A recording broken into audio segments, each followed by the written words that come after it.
Director Hoffman, I've made you as a panelist. If you could accept so that you can participate in the meeting.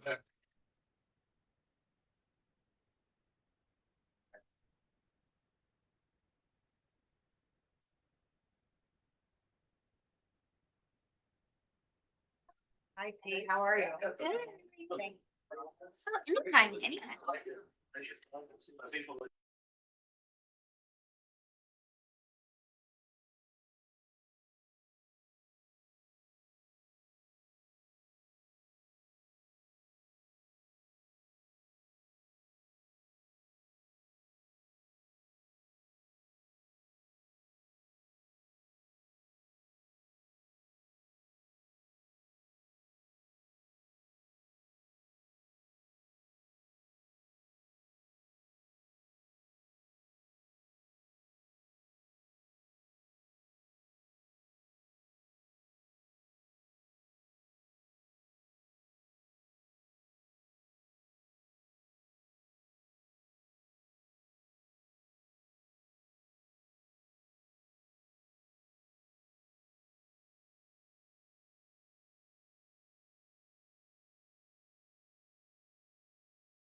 Ahmed, can you hear me?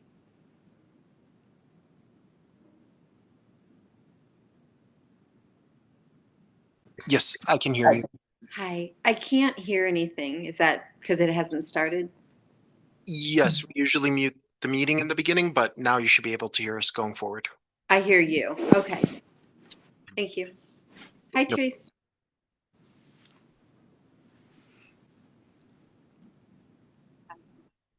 Let me take a look at it. I think we should be good.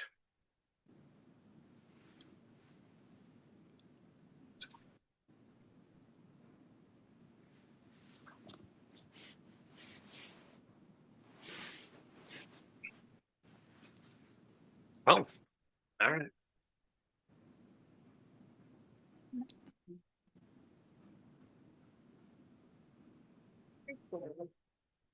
Delegating. Yeah, I was like, Yeah, they don't give me class. We could figure something out though.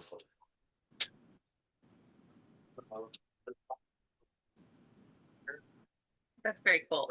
Not bad. We have all this room over here. We're just using all Director Hoffman's space. Again. Thank you.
Yeah.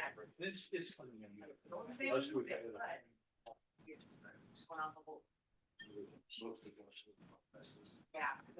There were so really strong. I think those.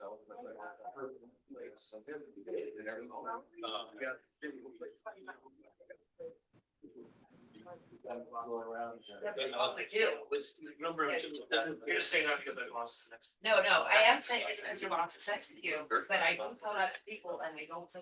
I'm going out tomorrow. They say you.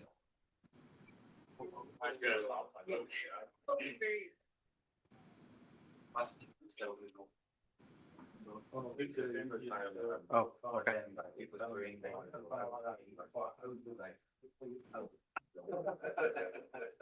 Item 8.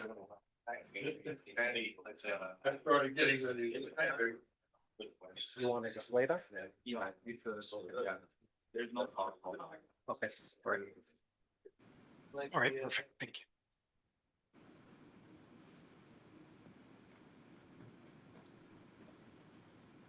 Yeah. It's an up.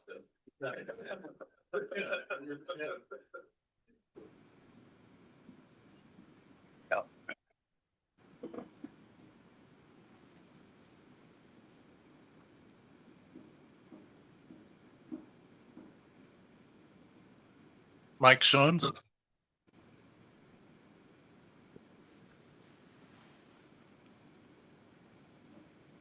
Call to order the Rainbow Municipal Water District Board of Directors meeting for June 24th, 2025.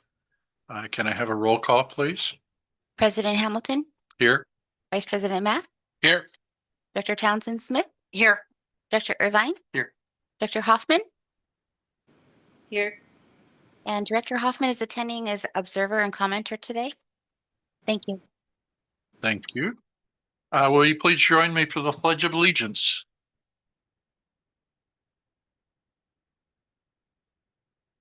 Ready? Begin. I pledge allegiance to the flag of the United States of America and to the republic for which it stands, one nation under God, indivisible, with liberty and justice for all.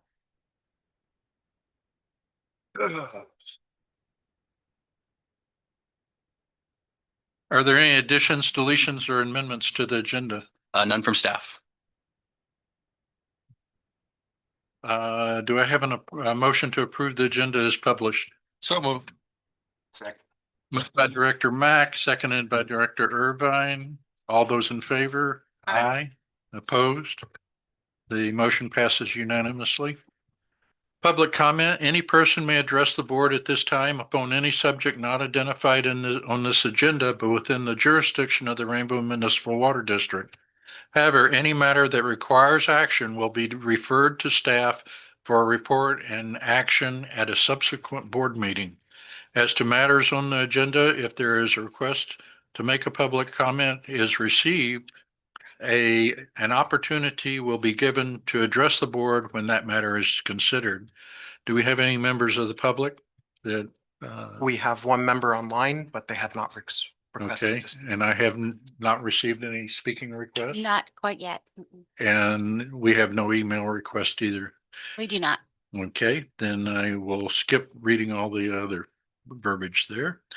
Item number 7, employee recognitions. Yes, we have two today, two good ones. I'm going to start with Carlos. Carlos Ramos, who's celebrating 10-year anniversary with the district. And just to give you a little background on Carlos, he's in our meter department, construction meter department, and but does a lot more than just meters. Meter repair, customer service liaison, difficult customer resolution expert, also maintenance clay valves and things like that. No, I mean, seriously, these guys they're kind of our face out in the public, and it usually is when people are having trouble with their meter or something on their property. And so it's a special skill to be able to go out and actually problem solve, but also people solve, right? Help them feel like they've been, and Carlos always does that. So, a couple other things about Carlos. He was the first of any of our employees to receive all 5 coin awards. I think that's just kind of a representation of his dedication to the district and kind of the core values of the district and how he exhibits those things. So first in Rainbow history to have all 5 coins. And also, just on a personal note, he has a wonderful family. I've met his family outside of the office, and so really just a pleasure to have Carlos here at the district. 10 and only 30 more to go. So so that's good. But you got a little plaque for you and recognition for your 10 years, Carlos.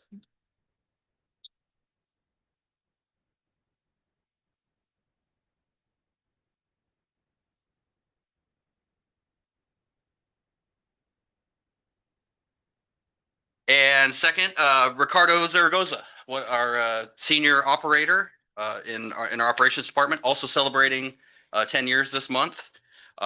Ricardo has been in various departments actually around the district, started in construction, also worked in meters, and now in system ops, which really makes him a very dangerous employee. When you start and you know what's in the ground, and then you see what our customers He knows where all the skeletons are buried. apparatus and that customer service, but now in operations, and he's got a great understanding of how the system operates, how the system works, how we move water, how all those different things. It really is that kind of broad knowledge of the district. It brings tremendous value. So So you have his number on speed dial, right? he has his D4 certification, also a T2 certification. So obviously continuing education and continuing to improve himself and his career advancement. So we're always very, very glad to see that happen. A couple of key accomplishments the last couple of years, and this also affects me personally. The improvements at the Morrow Reservoir. He was key in really an improvement in district-wide water quality at that reservoir. We'd struggled for years with maintaining good chloramination, good chlorine residuals in that reservoir. It's just a very big body of water, and so it's very difficult. And the improvements that Ricardo and the team made. I live just downstream of Morrow Reservoir, and I can feel it myself. Like I can tell the water quality improvement that's happened, just the consistency and those kind of things. So those kind of improvements, and again, that come from people who have been here a long time and have a lot of experience around the district. Those are long lasting impacts to the district's reputation and that. So congratulations on all your work. Congratulations on your 10 years, and you only have 25 left. So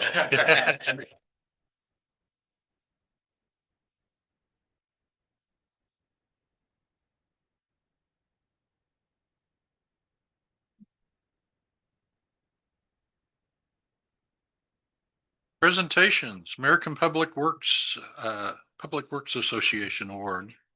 I'm going to turn this over to Chad to present. Yeah, take it away. Okay.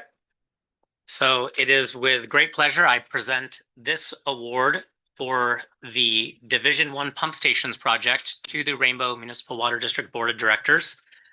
Malik Tamimi was the senior project manager on this project from design through construction all the way to the notice of completion. I worked on it for several years in various capacities, and this affected all departments all along the way.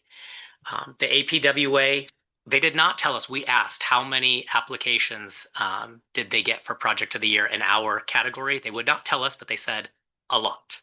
And they only issued 2. You get an honor award and then Project of the Year. Project of the Year is what we were hoping for, but this is still very meaningful for all staff that worked on it. So it is with great pleasure I present this to the Board of Directors. Good job.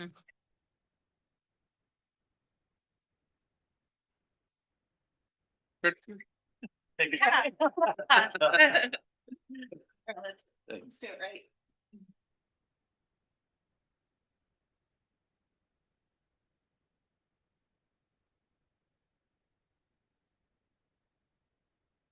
Thank you. If we don't want to hang that in the room or the lobby, Malik Tamimi says he has a wonderful spot in his office. I did say I would tell him. Wastewater and water capacity fees. I'll give a little intro on this. And this is something that we updated last year, and I'll turn it over to Constantine here in just a second. But last year we went through a pretty robust process to update our water and wastewater capacity fees to really bring them up to date, current. Typically those are based on construction costs, like future CIP projects and things like that. So last year we brought them back up to speed, along with the resolution that the board passed. We built in kind of every July 1st, just inflation-based increase. And the capacity fees, again, these are just new connections. So these, typically developer paid cost to fund future improvements and buy into the system.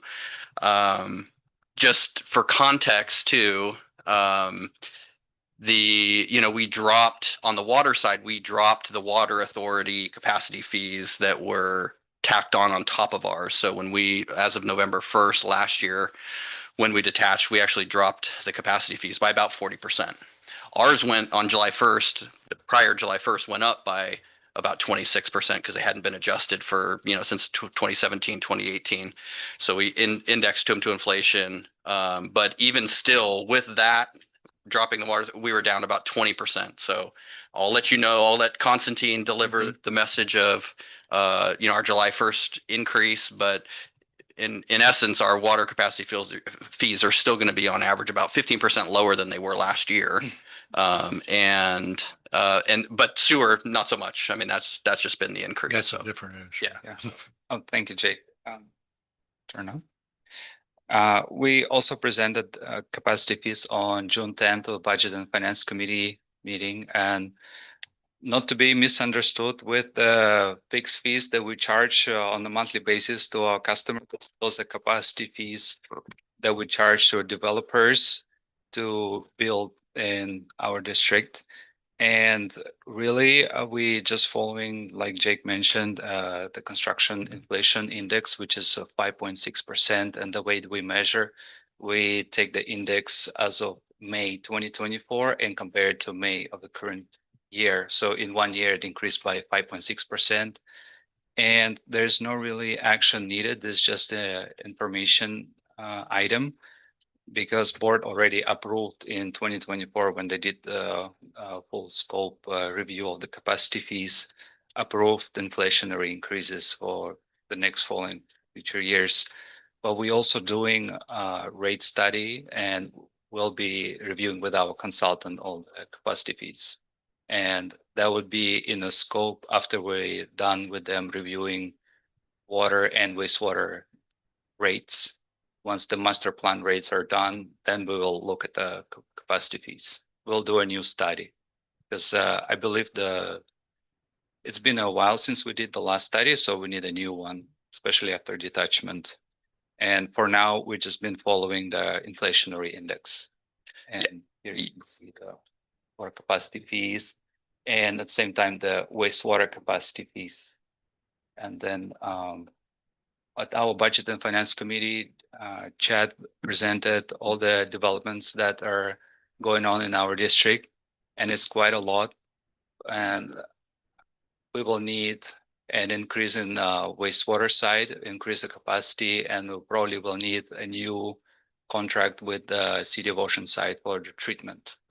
So we'll be looking at those items, and it will incorporate it in our new capacity fee study.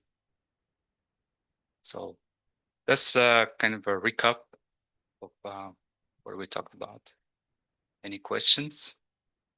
Yeah, if you could just answer, what are the key components that you're looking at when you're studying those capacity fees? So, for example, on the wastewater side, we look at what the capacity that City of Oceanside wastewater treatment plant can accept. What is our contract, and how much will it cost us to have a new contract with increase the capacity that we'll be sending to them? And we'll also look at infrastructure that will be needed to pass through the increased wastewater. So we probably will need a rehaul on the lift station 2 and 1 because they're already running at their maximum capacity. So if that will be definitely a new CIP and investment that will be needed. So this will drive the study, and the same on the water side as well. Yeah, we did take when we went through this last year, we took a look at the basis for those existing capacity fees, and the numbers didn't look terrible for us. I mean, not like they were way off. So those have kind of stood the test of time. To be honest, the projects have changed a little bit, as actually areas of development occur and things like that. So like Constantine mentioned, the idea is we think the capacity fee study that was done previously still reflects a good representation of the needs of the district. We are embarking on updating our master plan. that will refine those things even better. So that's actually when we would, go, okay, now we have all, we have our projects well defined, costs well defined. Now let's update it. We don't expect radical differences in those numbers, but just moving forward, tabbing it with inflation, at least we keep up with construction costs. That's kind of the idea behind it. Yeah. And those are typically levied through the developers Correct. building new. homes. Yeah, when they come in and make a connection, they'll come in and I need 10 meters, then they pay, for those. We'll see today, we actually have a sewer services agreement on the agenda for the Bonsall Community Park. Similar, ahead of them even completing construction. If it's a large enough development, they'll enter into one of these sewer service agreements. They pay a portion of those capacity fees to reserve those EDUs basically.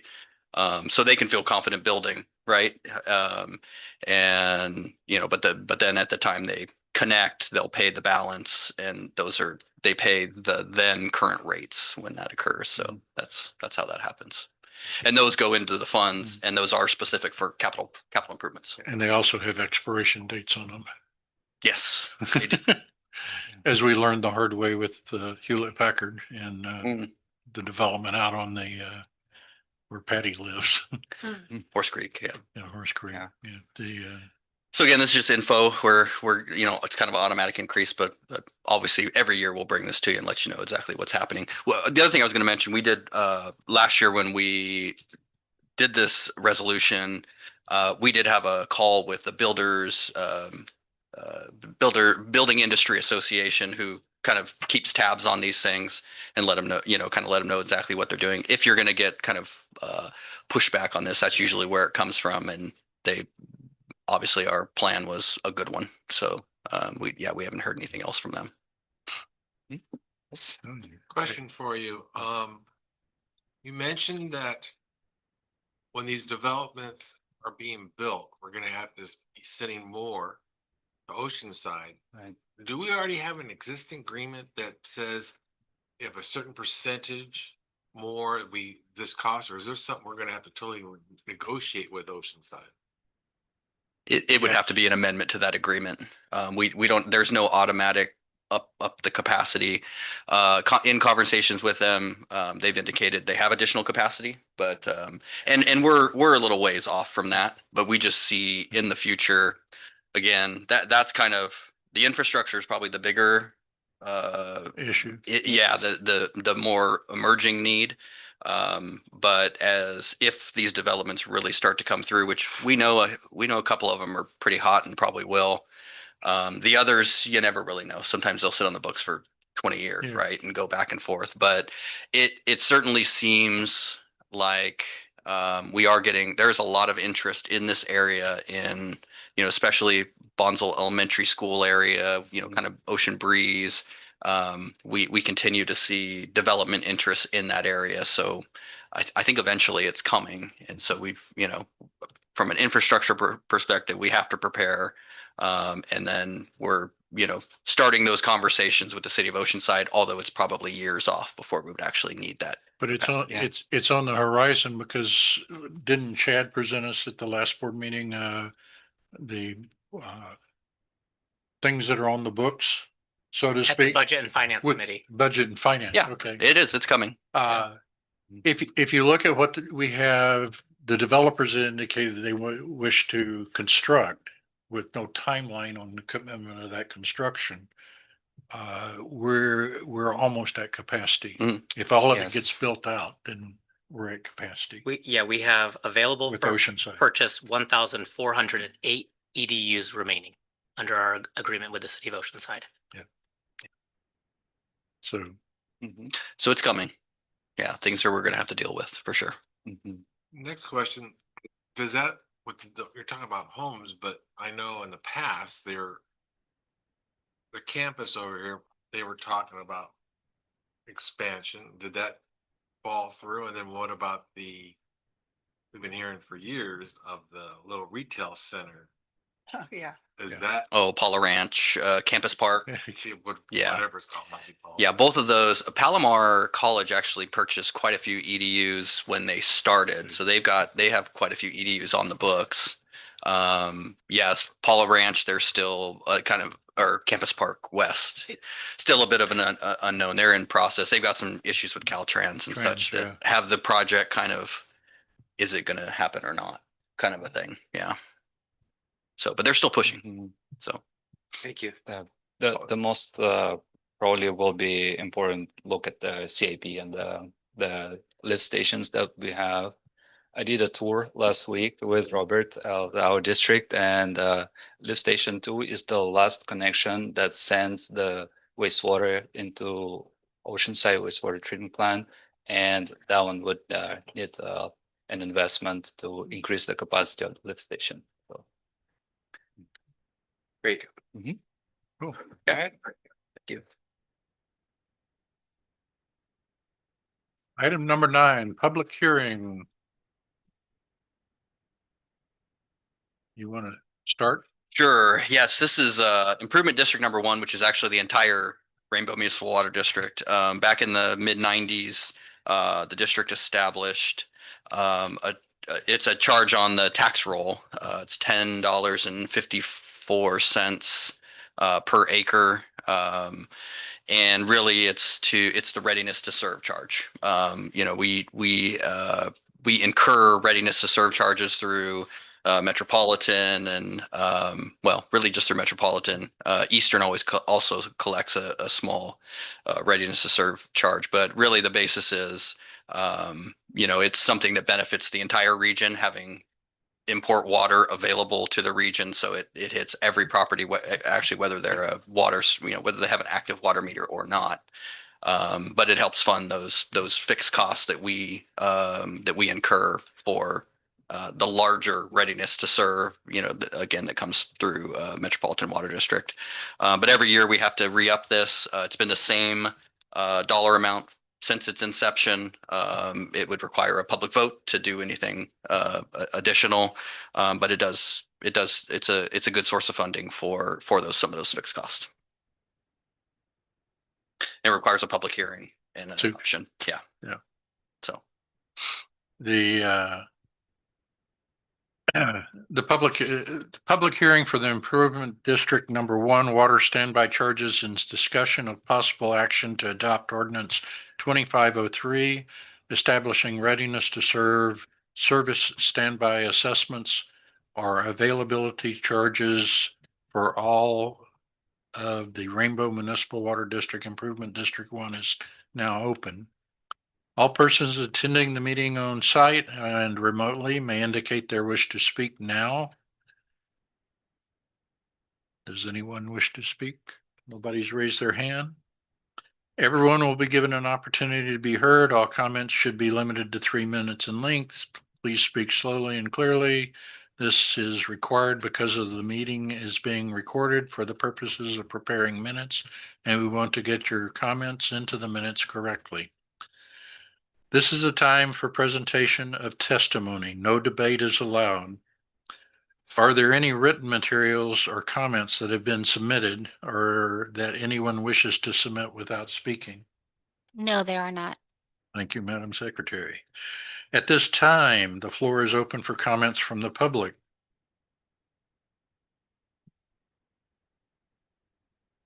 If we have no requests, we'll close the public comments, questions and answers. Does the staff wish to respond to any subjects raised by any speaker or make any additional statement? we have no further comments. Okay. At this time, any board member may ask any questions of any speaker or staff. None. Recognizing that it takes a major effort to sway a voting public. To time. Has any consideration been given to raising the $10.54 rate? We really haven't. No, knowing what that entails. It, yeah. It hasn't. No, No. I'll just say that. Would it be worthwhile to undertake a study to assess whether that's a valid charge or not? We Or a valid rate? Well, whether it is or not, it Mhm. can't be raised without a vote. Right. I'm sure, over time you could probably justify a larger benefit.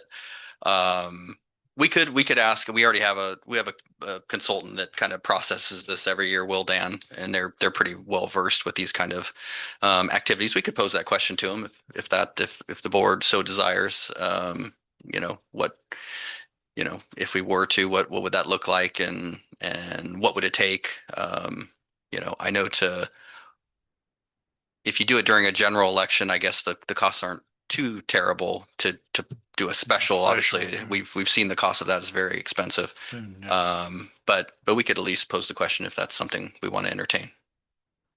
I'm reflecting on a comment I heard last week that basically said that if you took the tax roll proportion that the water district's getting, it's actually gone down relative to the overall index rather than stayed constantly. In other words, when it was enacted at $10.54, it represented, let's say, a 3% fee assessment.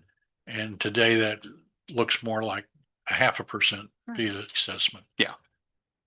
And we're constantly struggling for CIP funds to patch decaying facilities. Yeah, we could definitely pose the question. Don't know that I want to do it, but at least I'd like to explore it. Okay. Okay. Any other questions or statements from the board? Does anyone in the audience have any comments solely to clarify any item raised by the board members' questions? There being no further testimony, I'll close the public testimony portion of the hearing. Is there any further discussion by any board members? I hear none, so we'll move on. Is there any further recommendations or comments from staff? None. It is now in order for the board to discuss this matter and for a board member to make a motion to take action.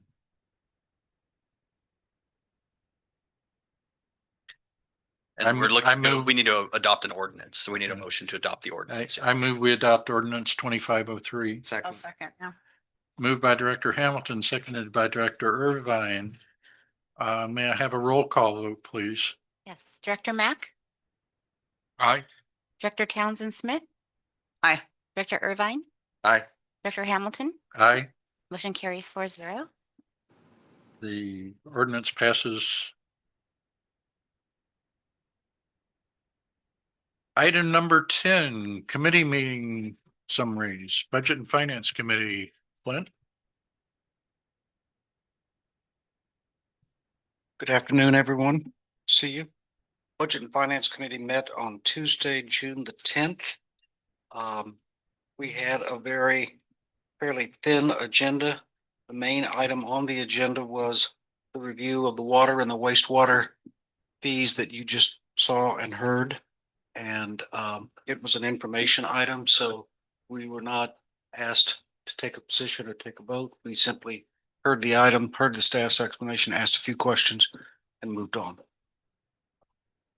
For the next meeting of that committee, we're going to be looking at some fee adjustments that the staff wanted to bring to our attention, and also we'll be getting an update on the rate study that's underway right now, just to get a sense of what's going on with the rate study. So, and we'll also be,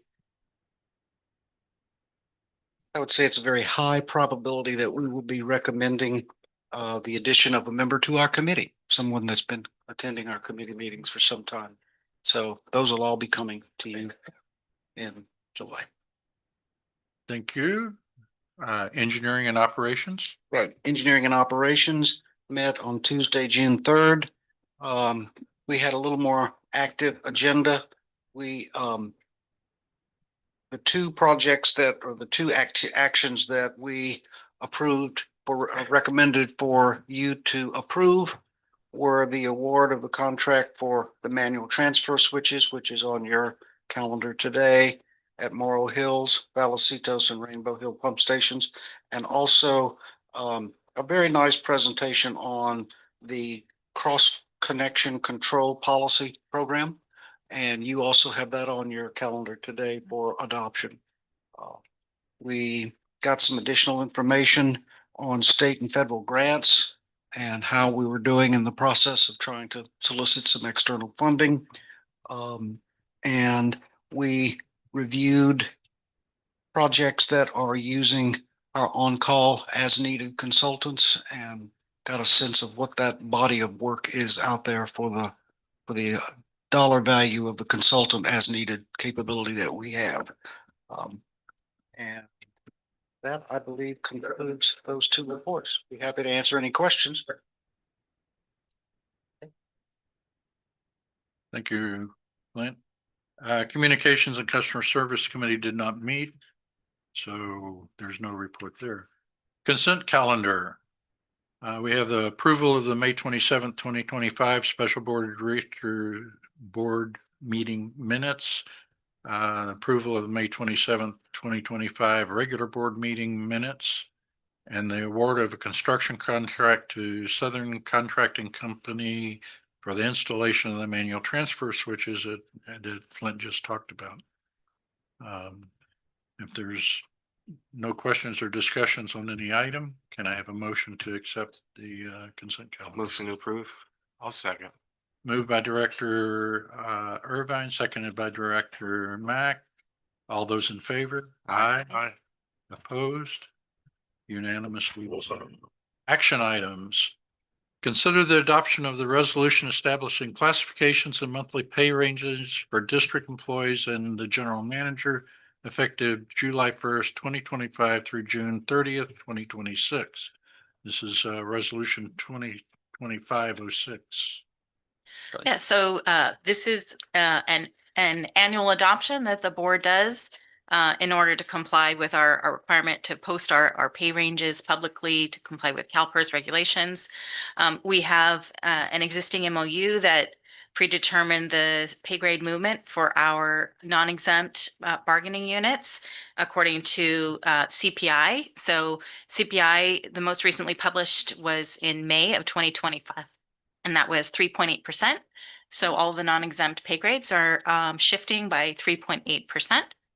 And that does not equate to a base pay increase of that amount. Their base pay cap is 3.5%. So that'll be effective July 1st. And for the exempt positions, we recently completed a compensation study with an outside consultant, Gallagher, and the pay grade shifts for the exempt group were based on the results of that study. So there's some restructuring of the grades to make them somewhat narrower from 45% wide to 40 and from 15% between grades from one grade to the next to 10% between grades. That allows us to place each position into a grade more closely aligned with the market median. So the new proposed grade structure, we've already met and conferred with the bargaining unit to achieve approval on it. And the new placement of each position on average will be about 3.2% above the median of the market based on the results of that compensation study. And we also added a couple of new classifications in order to provide some clearer career pathways, fill some vacant leadership functions, and aid in succession planning, but none of those will be adding to headcount or the budget in any way. So the base pay impact for exempt, they have a pre-negotiated flat COLA of 1.5% effective July 1st. But again, this action doesn't affect that base pay. It's just the grade changes itself. Are there any questions? Any questions or comments? No. Is there a motion?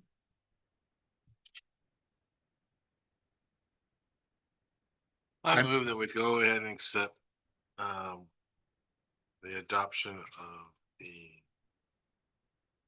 pay raise changes. I second. Moved by Director Mack, seconded by Director Townsend Smith. All those in favor? Aye. Aye. Aye. Opposed? Consider item 12B, consider adoption of the resolution establishing and adopting a cross-connection control program and ordinance authorizing amendments to the administrative code, section 28.20 and 8.02, cross-connection control definitions. This is ordinance 2504. Actually, there are two issues here, right? A resolution and an ordinance. Yes. Okay. So just bear with me. I rehearsed this and it takes about 2 An hours. to hour. get through. We'll give you the Reader's Digest version for those folks that know what that is. Starting to become a thing now as I get older. When I talk to the grandkids. Readers what? What? Yeah. Cliff's Notes. Yellow Pages is all that. Some of us were born. CCCP for dummies. Some of us were born before Google.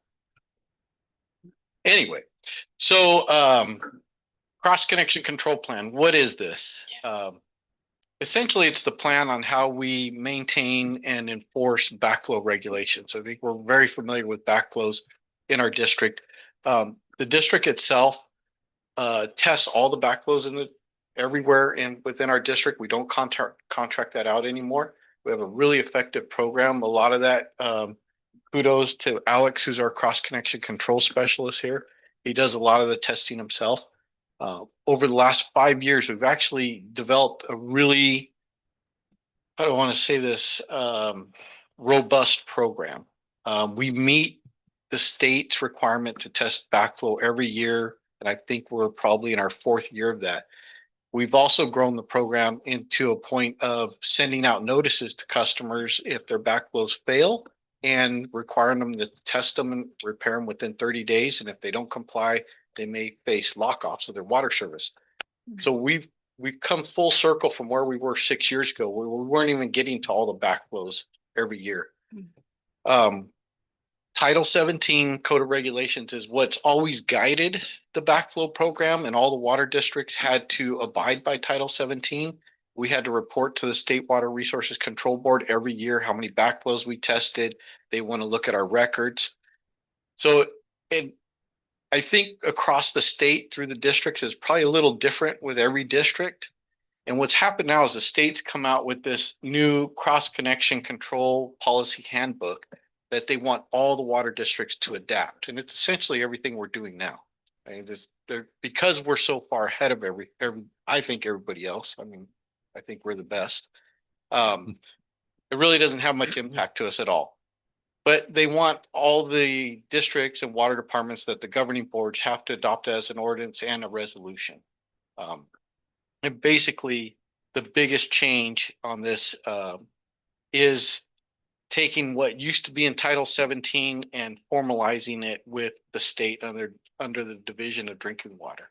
That's all it is. It's a formality. They asked us to do it by July 1st. If the board adopts it today, then what will go is our local regulator with DDW. It's the San Diego sector. We give them a copy of the agenda, the minutes and everything and say, hey, we met your requirement. We adopted it and we're good to go. There's nothing for us to do internally to change because our program's already very well dialed in. So it's not like we're asking for to appropriate X amount of dollars and we need to do this, that, and the other. It's just, we're there right now. So there's the options are essentially adopt and adopt. Adopt with amendments if you have any, if you read this crazy long document, or just go ahead and adopt as is. I'll entertain any questions. Just one, Robert. Sure. So was there anything in the recommended policy that kind of struck you as something that we weren't doing that we'll have to get on board with, or is there any major things or just very minor administrative stuff? It's minor administrative stuff, but I can tell you the way the state works. There's cross connection meetings that happen on a regular basis. So like in San Diego County, and the state still, it's interesting how they do things. They're still entertaining questions about this. the whole policy from different stakeholders, right? So it's almost like they didn't completely answer everybody's questions, but nothing major that we have to say, okay, we're gonna have everybody do X, Y, and Z, and it's gonna cost our ratepayers thousands of dollars. That's not the case. Thank you. Yes, sir. When I was in charge of the backflows in the city of San Marcos, it was the cross connections were, we had to follow county health department. Yeah. So now the state's now getting involved, we're gonna be bypassing. Are the verbiage gonna be very similar? It's Identical? quite literally the same thing. So Title 17 under county health is now going to be the cross connection policy, control policy handbook under the Division of Drinking Water for the state of California. So all we're basically doing is now we're accepting the state's mandate versus the health. And I think the state's trying to get all the water districts and water departments in line with the same exact program, the same exact verbiage, because before you could write your program how you wanted, you submit it to your local health official, they reviewed it and said, yeah, this looks good, but it may be different from the other 10 entities. Now they're just saying, Standardized. yeah, standardizing. Standardizing. Supposedly reduce cost of overhead for processing information. Yeah. Which brings up processing of information there. There were 3 forms in the packet, which I had some questions about. One is the water service connection application. That's only for new customers. Yes. Okay.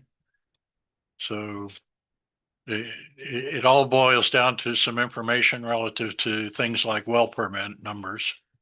And on the backflow, there's a backflow form. When is that form used? Because we're testing all the backflows ourselves. So let's say a car hits a backflow, demolishes it, a new one gets installed, it's required to be tested. Okay. So the plumber that put the new one in can do a test and then submit that form to Alex. We actually send on that, we actually send a copy of those in the mail to all customers who receive a failure notice. So the Okay. vendor that we hire can fill that out themselves, send it to me, and I can input those numbers in our system electronically. Okay. So it's relative to replacement or failure testing. Okay. Yes, sir. I know we mentioned, I brought this up a long time ago. If the backflow fails, we still don't have the option for the ratepayer just to pay the district to make the repair. Don, I thought we circled back with the Wait. board or committee on that. And we looked at the price to maintain that entire inventory and the cover for that. But, I mean, you do. It was have gonna be a- pretty, yeah, it was gonna be pretty expensive. And Alex did a really good in-depth look at all the different backflow manufacturers, all the parts that were Yeah, required and, a tunnel. yeah. Probably cost us more money. Yeah. Probably cost them. And we would, What it showed. yeah. And the customer survey is used in what situations? So the customer survey, Because it said if I remember in the CCP, it's conducted on a regular basis. so I think that's one of the new guidelines, right? That we do it now. We survey properties to determine it. Do they need a backflow? Is it required or is it not required? Let's say somebody's building a new house, a single lot. We need to go out there and figure out, do they need a backflow? And these are the questions that they're going to get asked. The onus is not on them to tell us if they need a backflow. We go out and determine the degree of hazard. Well, again, the question that I have is there's a San Diego DHV well permit number. I have no clue, even if I have a permit. So, yeah, so it's interesting with San Diego County issues the permits for wells. Prior to the 1980s, they don't have really good records on that. Post 1980s, they do have really good records. We can go to the county website and look up and see if your parcel actually has a well permit number associated with it. But if somebody were to get a well put in their property, then that would generate us to go do a survey and find Survey, out what's yeah. going on out there, put your permit number on here. Well, I was just concerned that it's information that's not readily available to the customer. It is, It is if you know how to go look on the. yeah, if you county go to the website. county's web, yeah, you can find it. Okay. Yeah. Because like I said, 25 years ago, we put in a well, it was probably permitted based on the basis of what was legally required, but I have no idea.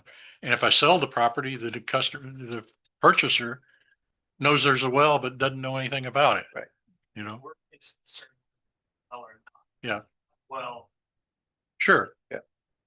If you have water from Rainbow, you could have a well and not have a meter from us. You're fine. Well, there's a special case involved in that I've been talking with Jake about. We won't go into. Okay, thank you. Any other questions? Recommend approve item 12B. Second. Moved by Director Irvine, seconded by Director Townsend Smith. All those in favor? Aye. Aye. Ordinance needs a roll call vote. Yes, thank you.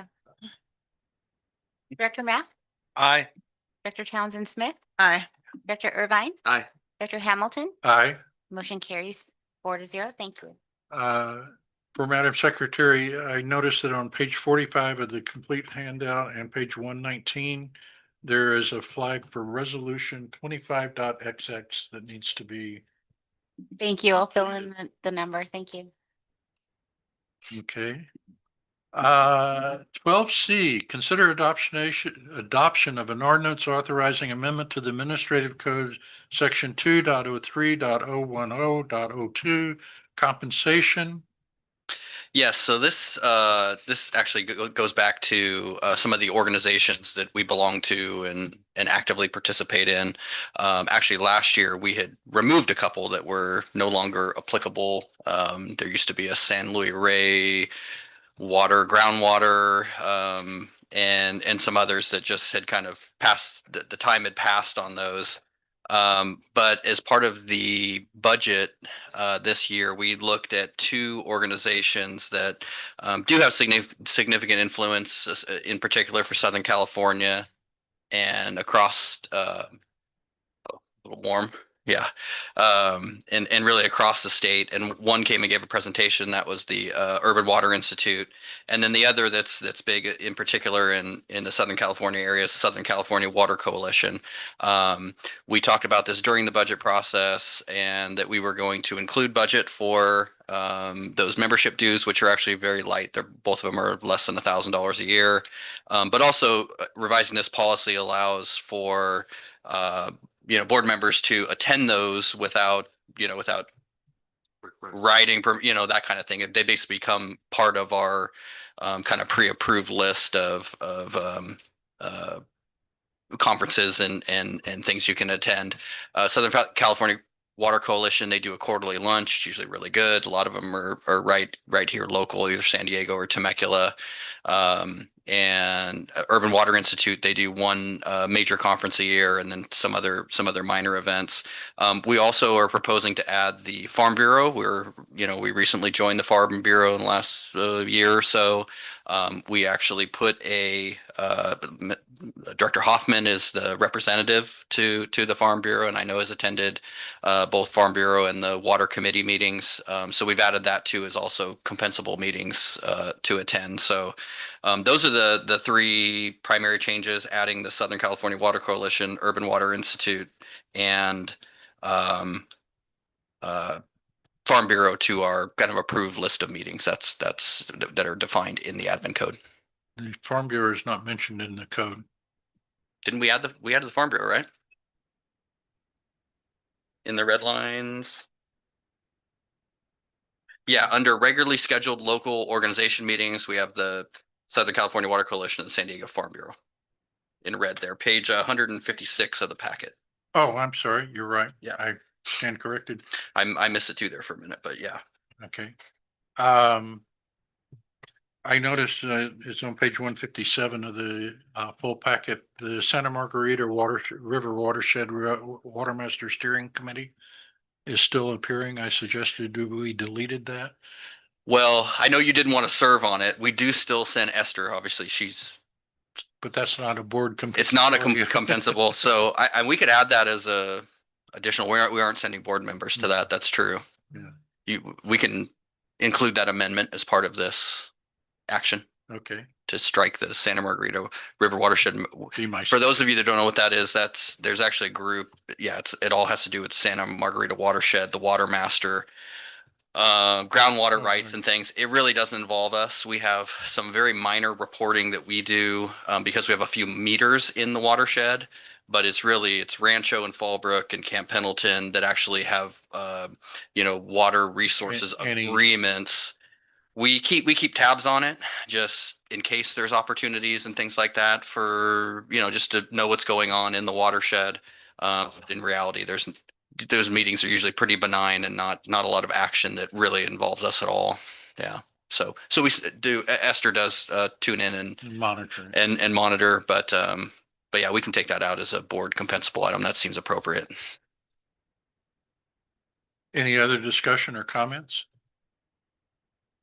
Then I move we accept option 1 to approve the ordinance with the. Can I say something real quick? Sure. Before you do that. Jake, is there anything east of us that we're not going to? I'm sure you thought about that, but like the EMWD meeting was really good. I know you have 2 representatives there, but if other people wanted to go. Yes. So actually we did that previously under regularly scheduled local organization meetings. Eastern Municipal Water District is in there. Okay. Anything else? Like, I just don't know anything east. I just know San Diego County. Is there anything that would be good for us to go to, like in Temecula, like ag stuff? North, not east. East of your. Oh, sorry, you're right. North. Yeah. Yeah, I think as those things come up, obviously we can continue to look at this policy. We tend to put things in here that are kind of regular attendance, those kind of things. But if there is something that comes up, I off the top of my head, I don't know anything. Right. Off the top of my head, I don't have anything, pressing that I think, we should be involved in this. I think adding these 3 items really expands our reach. And I think in particular that direction, right? A lot of these, both Southern California Water Coalition, although San Diego is a member of that, and the Urban Water Institute, really the attendance is a lot of, Riverside, Orange County, LA. Those are a lot of the agencies that actually attend these things. So they are a little bit more northern based. And I think that kind of goes, that's kind of how this policy has evolved over the last couple of years. I think as we've kind of transitioned over to Eastern, these made a lot more sense than maybe they used to. But I agree with Lisa. I think we need to monitor and get ourselves educated, on what's going on north of us, because being part of Eastern, we are going to be influenced by the decisions that are being made up there.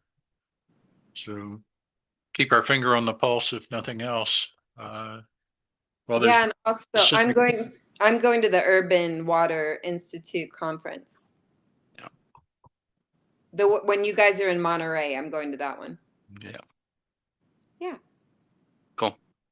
So the motion is to accept the ordinance as published with the amendment to strike the Santa Margarita River Watershed Water Master Steering Committee. Boy, that's a mouthful.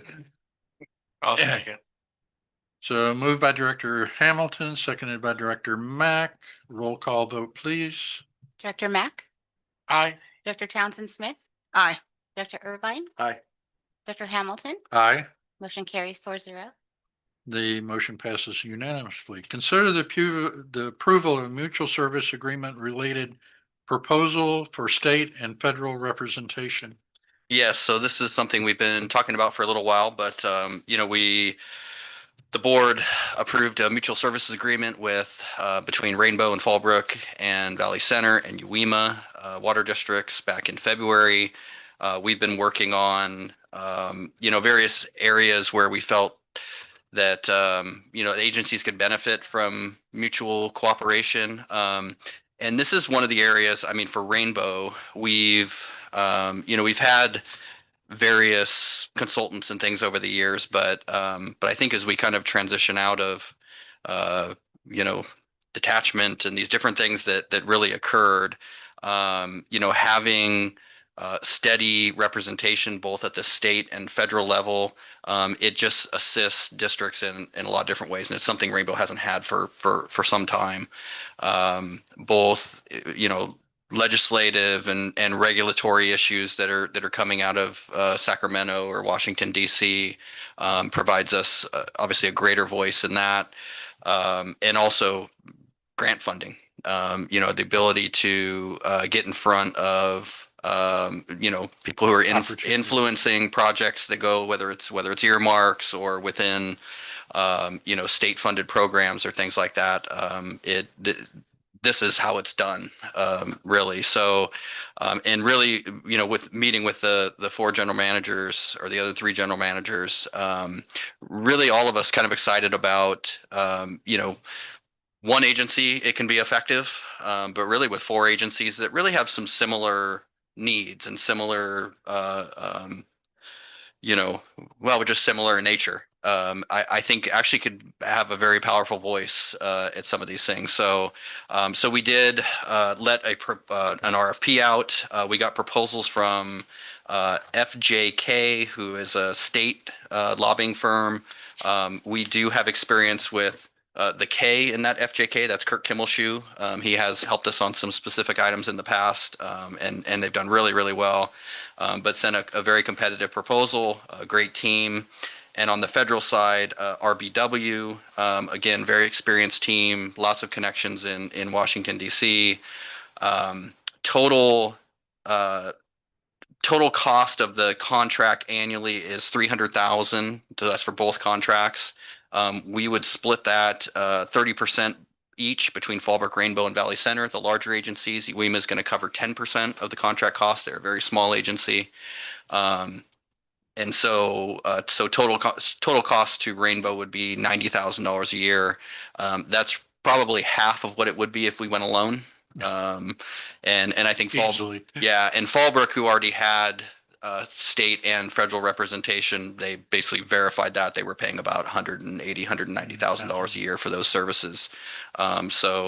So basically, by pooling those resources, exactly what we were looking to do out of these mutual services agreements, by pooling those resources, we're cutting those costs in half, but getting really good representation on board.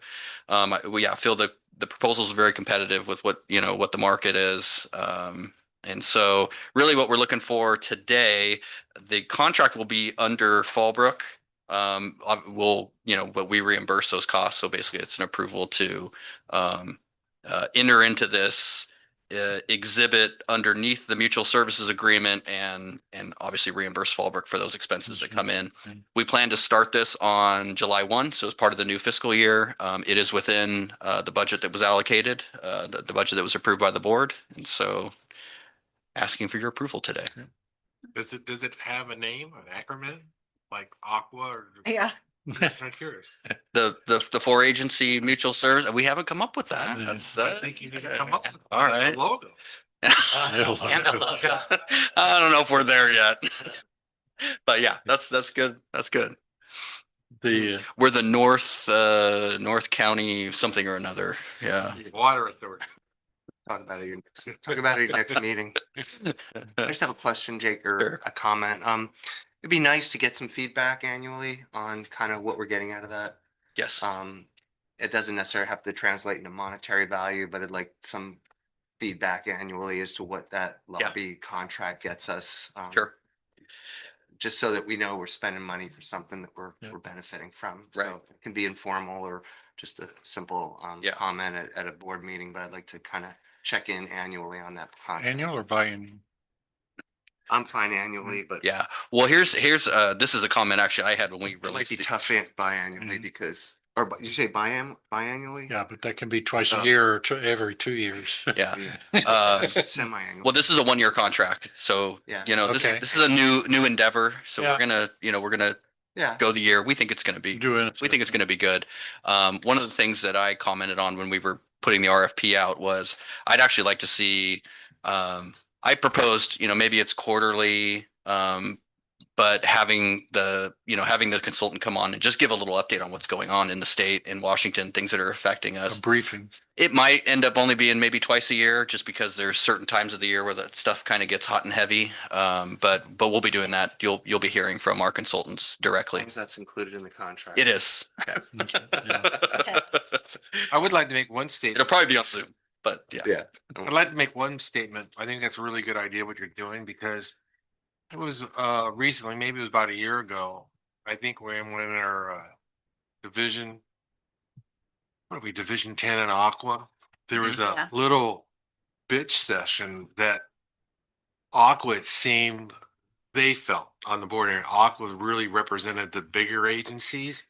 And when it came to trying to get money from state and fed, it was really focused on them, and the little guy just didn't get the representation. So I think that's a good idea. Well, You're going to say 1 or 2 grants and it pays for itself. oh, yeah. The, in support of that as well, I don't remember the exact numbers, but I think we probably played close to that or more for the consultants that we hired for lobbying during detachment. And Yeah. I would think it was a lot more. I don't know the number. I know it was Yeah. a lot more than 90,000. We've cut that budget by quite a bit, and this fits well under the revised budget. Yeah. Yeah. That's very true. Any other discussion? Flint. Oh, sorry. We got- Yes, Flint.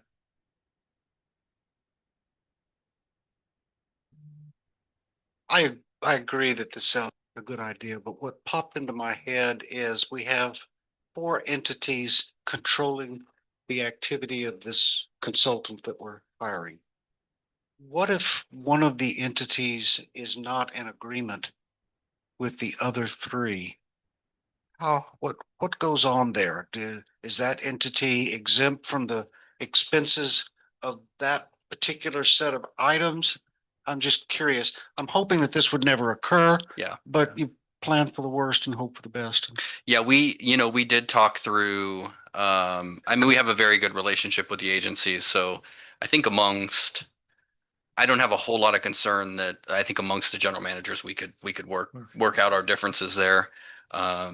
First and foremost, if the thing we did talk about was if there was something very specific that they wanted the consultant to dig in on that was really just a benefit to one agency or, then that would probably be kind of a separate effort that would be funded by the one agency, right? I'll give you great, UEMA has groundwater.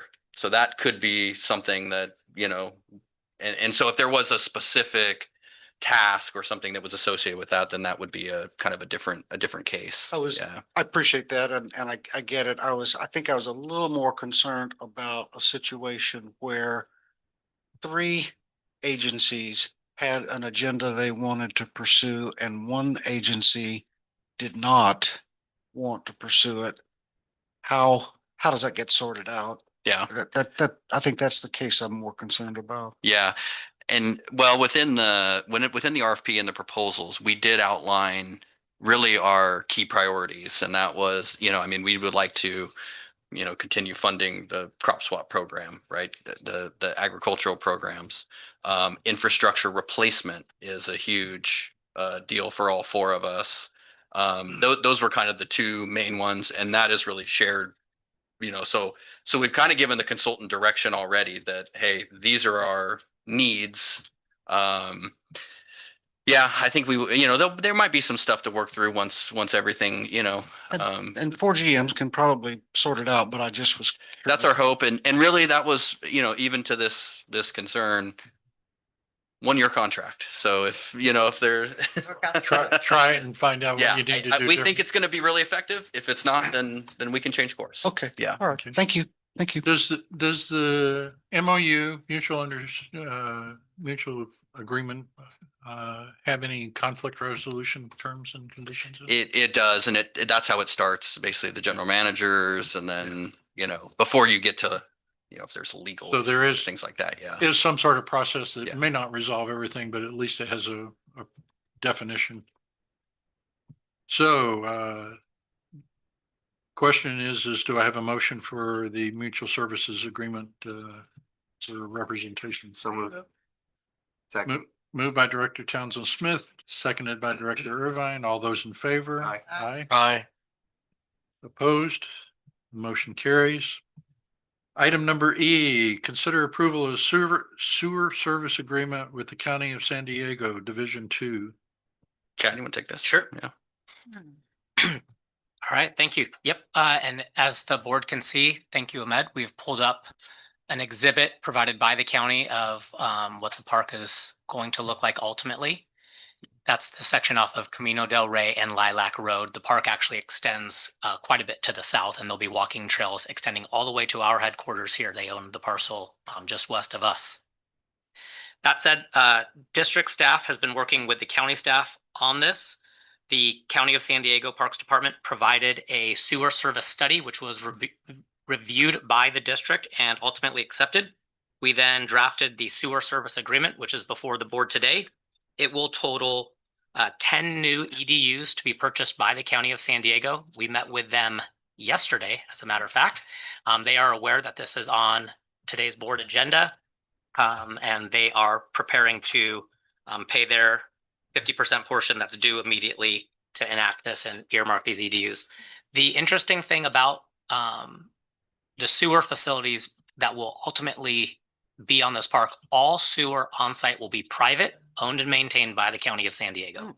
So they're going to have both gravity mains, a sewer lift station, and a force main where it ultimately discharges into Rainbow Sewer System in Camino del Rey. We take ownership from there. We've made that very clear between the county. We've worked through it with our operations department. So any issues on their end, it will be private. We do have an easement. If the board recalls, it was almost a year ago, we had to, our easement was in the wrong location of our water line. So we quit claimed and then swapped that out. So that is now corrected. They are getting ready to start their construction on this portion of the park. They said that they're not going to complete all the fields in phase one, but get it going. So what they're doing right now is constructing the restrooms and I believe 2 recreational vehicle pads. And those will be camp hosts that will open and close the park each night on behalf of the county. Yeah, so this actually is the phase 1 exhibit. And it's, soccer fields and a playground and, kind of a limited scope. There is a lot more that's going to go. They've got plans for baseball fields and a skate park and horse equestrian staging facilities. And well, I don't know, but plans for, but they scaled this way back. I think they've gone through a couple of iterations where they were about to go to construction and costs kind of got out of hand. And so, but anyways, this phase 1, and they have already started grading if you've driven by their grading of the park and that, but it's going to be a nice amenity for the entire community. And just a really good thing. So Do we know how many acres it is? 84. they own a ton around there. I know that.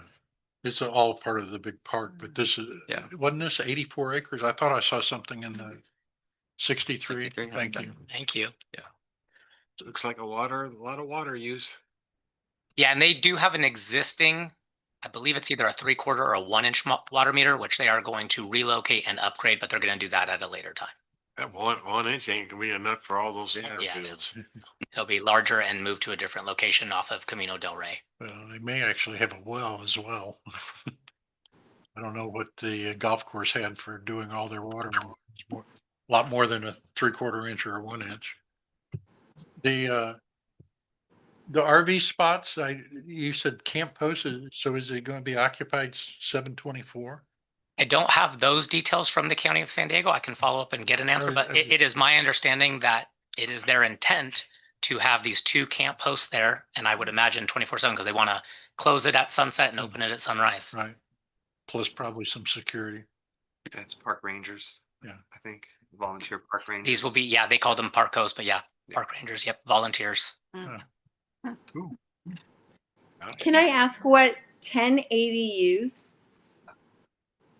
So equivalent dwelling unit, an EDU, that's just, it's basically how you normalize sewer flows over various uses. And so. Oh, EDUs, not ADUs. Yeah, EDUs. Oh, Equivalent dwelling unit. So basically okay. if you're building 10, this is 10 like toilets. 10 single family homes. Yeah. I get it. I was like, ADUs, what are they going to use them for? Homeless shelters? Like, what are we doing? Okay. Low cost housing, Lisa, low cost housing.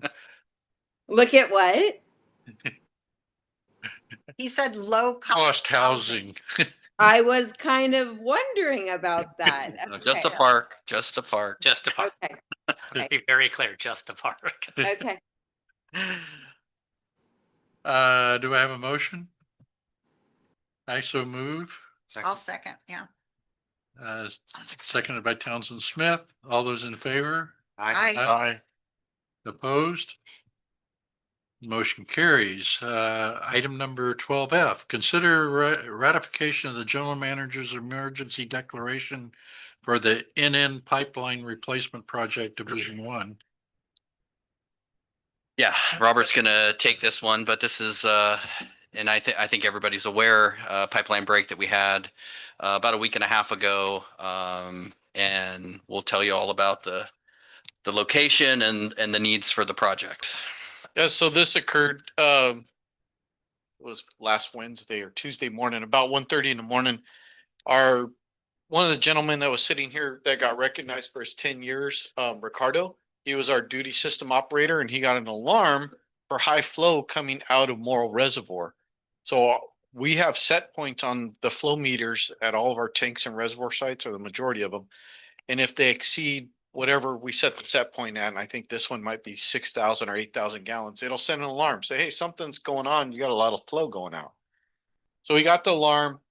He said, hey, we've got a lot of flow going out of this reservoir. We got a lot of flow going out of Palamesa.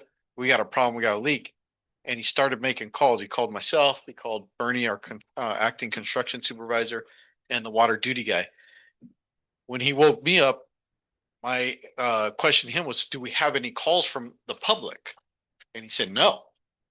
So that caused us to get out there in the field and see if we could track this leak down. It's not an uncommon occurrence that we have a leak and nobody sees it or hears it, especially at that time in the morning. It happens. And we started checking some of the spots that are notorious for breaks in the past where people haven't seen them. We started getting low pressure calls for Fairview and Chariot Court up on Dentro. So that kind of honed us into a certain area. And that certain area was this location just east of Via Montserrat or Via Montellano on Highway 76. So that yellow line that goes across Highway 76 there and goes across the San Luis River and connects to the road there on the bottom, which is Old River. That's one of 3 crossings that we have in the district. We have one at Ramona Drive that does the same thing, goes under 76, goes under the river. And then we have one near Mission Avenue.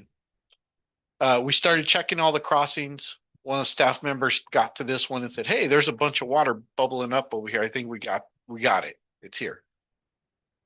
So we isolated it and then called crews in and to, start digging it up. It's thinking this is going to be a normal main break. We could see where the water was coming up, start digging that up. Well, things got real interesting real quick. This picture, what you can see here is where the bushes are on the top, that's essentially Highway 76. So this is looking from Old Mission Avenue south towards Highway 76. Crews started digging up the pipe and they saw this catastrophic failure of the PVC pipe.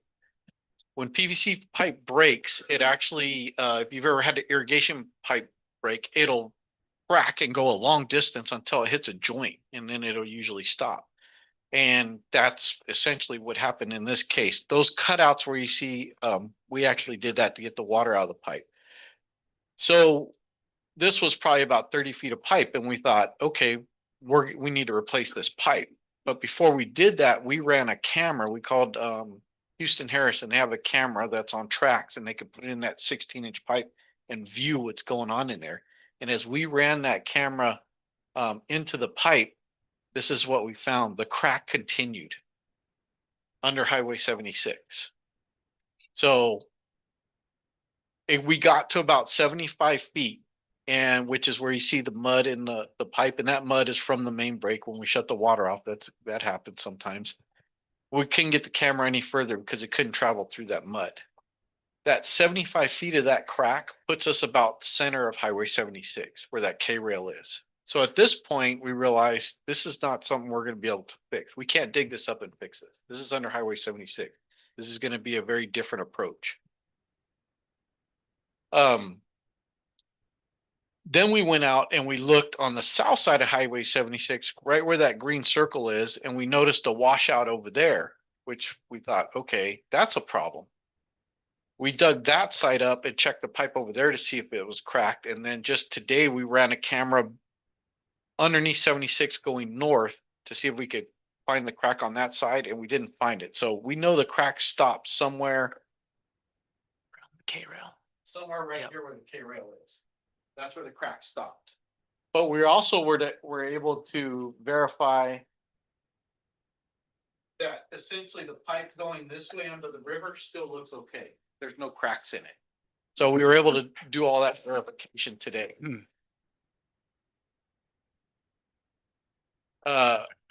Yes. But then why were you having water come where that green dot is?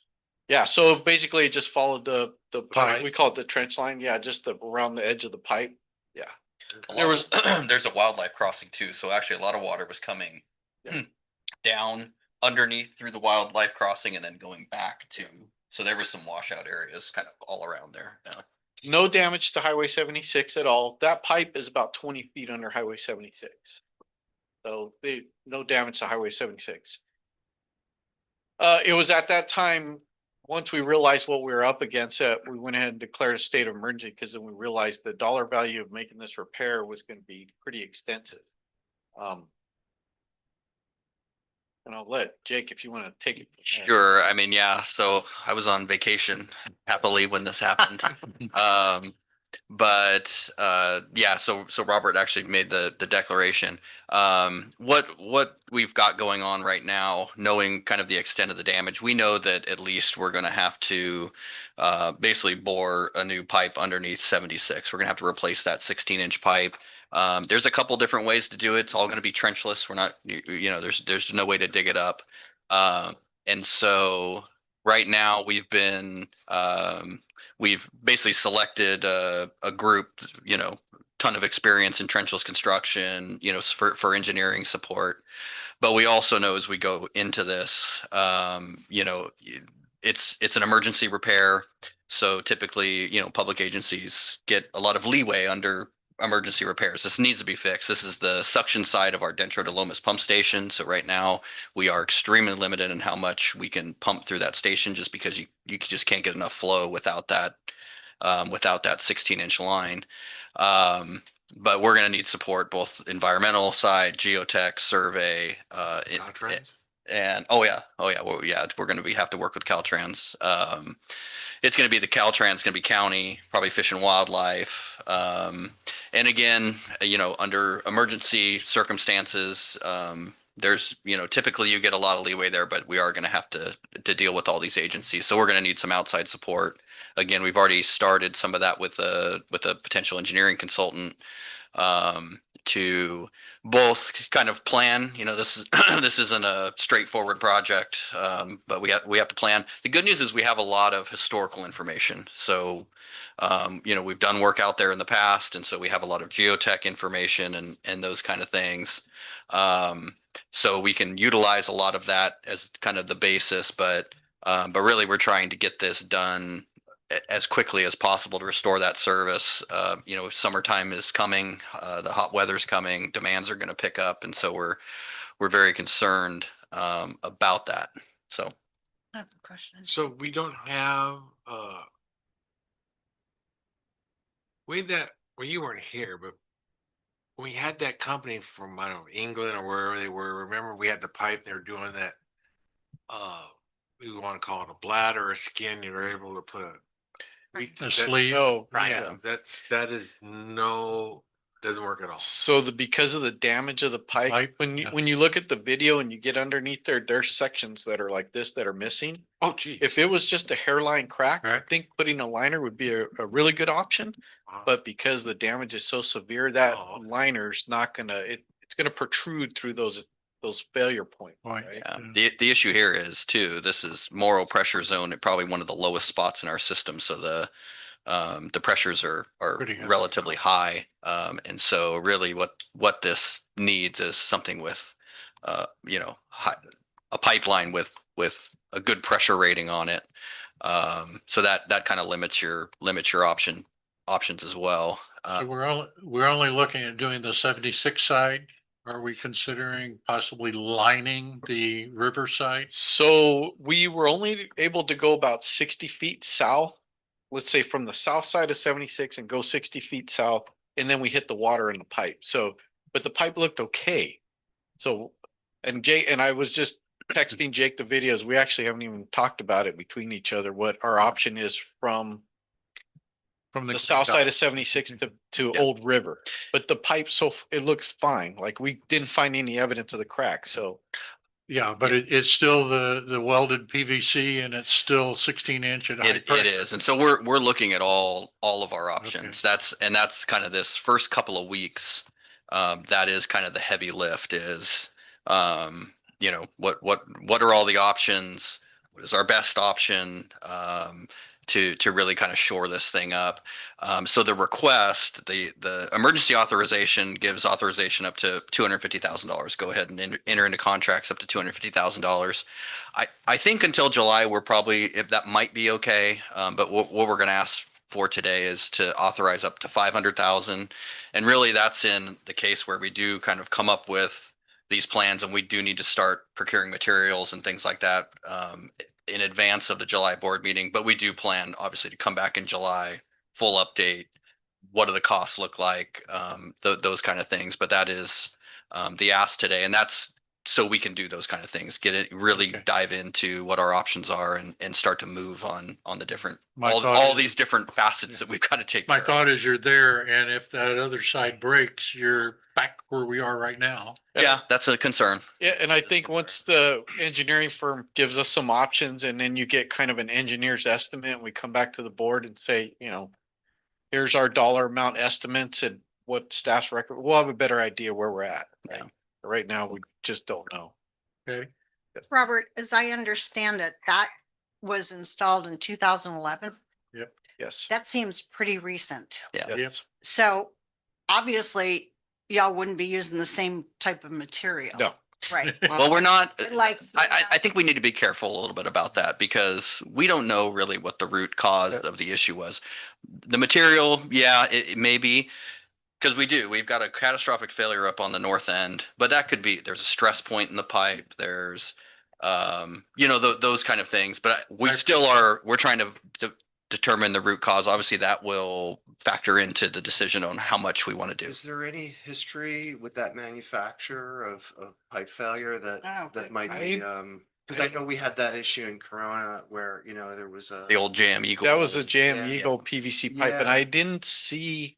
That was early 2000s though. I think. Right, but Yeah. I'm just saying, Yeah. along the same lines, do we have any history on pipe failures with other agencies, or is there any No, beyond that? actually, since the whole JM Eagle debacle, I haven't heard anything, and I didn't see anything when I was at OSHA. We had a lot of C900 Okay. and all of Not Horse sure yet. Creek, Yeah. all of Horse Creek and Citrus C900. How about the installer who put that pipe in the ground? Oh, Chad knows. I have that. I'll Yeah. find it for you. I have it. Give me one moment.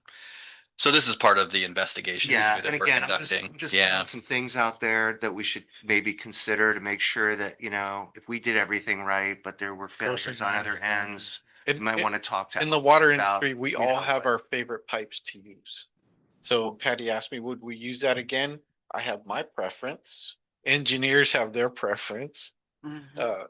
You know, it's Yeah. six. Does that pipe get warranted? Would Not have a- for- it not would a have for 15 1 year, year. usually 1 year after installation. Yeah. Okay, I'm just asking. And no insurance because it's underground. Yes, sir. Question for you. So when we do this contract, I would be thinking this would be like a job that we'd be in at least all day, all night. I mean, right? We would be like only working from 8, you know, right? I was It's not an 8 to 5 job. Yeah. I would well, do I 20 no, so okay, so there's Dentro Pump Station was pumping to go for tank. Okay, that station now is we're running it was offline, but we're running a little experiment to see how much water we can get through that station. It's not a whole lot. What's helping us is that temporary pump skid up at Turner, where we want to build a permanent station. If you recall, at that location, we can move water and we can send water and pull water between 3 different tanks right there. Mhm. So that pump skid's taking the load right now. What the difficult thing, which we haven't done yet, is get through a summer with the new pump stations. We don't know what kind of flows we're gonna see. We have an idea.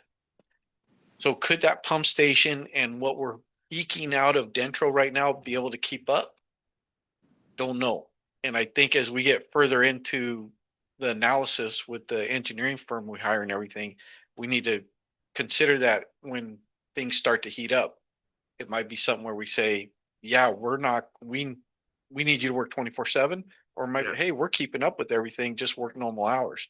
Yeah, but 24/7, The only thing is, you're talking about a variable. You don't know what the weather at that moment of time. It could be all of a sudden 107. Yeah.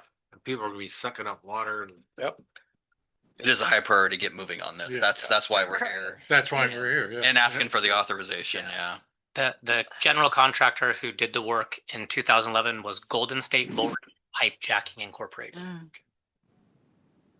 I know this is after the fact, but I just think it's something we ought to, as part of post Due analysis diligence. on the failure, I'd like to know, if there is some resolution into how we think that pipe failed.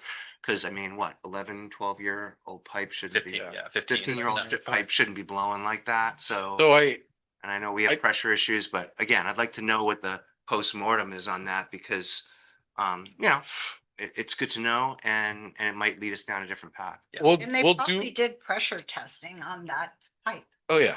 you know? We'll do our best to come up with an analysis, but I caution that. And I tell people often when I get asked, why'd that line break? And I said, if I could figure that out, I could be a millionaire. Because it's hard sometimes to figure out why lines just break. Sometimes it's obvious. You want to say it's corrosion, but why that one spot corroded? Or in this case, BBC pipe. was this a joint that wasn't Properly welded? welded properly? Back to the Was it, contractor, though. an issue with the pipe? Like, did they? So we'll take a look at it and see what I we mean, if can this figure turns out to out. be $1 million project, it'd be interesting to know if, like you said, if it was a welding issue on the construction, Right. and maybe if you don't have the capacity to do those types of forensics, might be worth our while to have somebody take a look. I'm just saying. Yeah. Can you pull the pipe? I know we're not gonna replace it. Pull it out. For the forensic purposes. Well, so we actually have a little piece of Jake's office that I brought back. Okay. And we got That was plenty the of first thing I pictures, asked. Hey, when you cut that out, make sure you keep it. so- Yes, sir. Yeah, because I mean, from what I remember, all PVC pipe has a code on it that actually tells the manufacturer, date.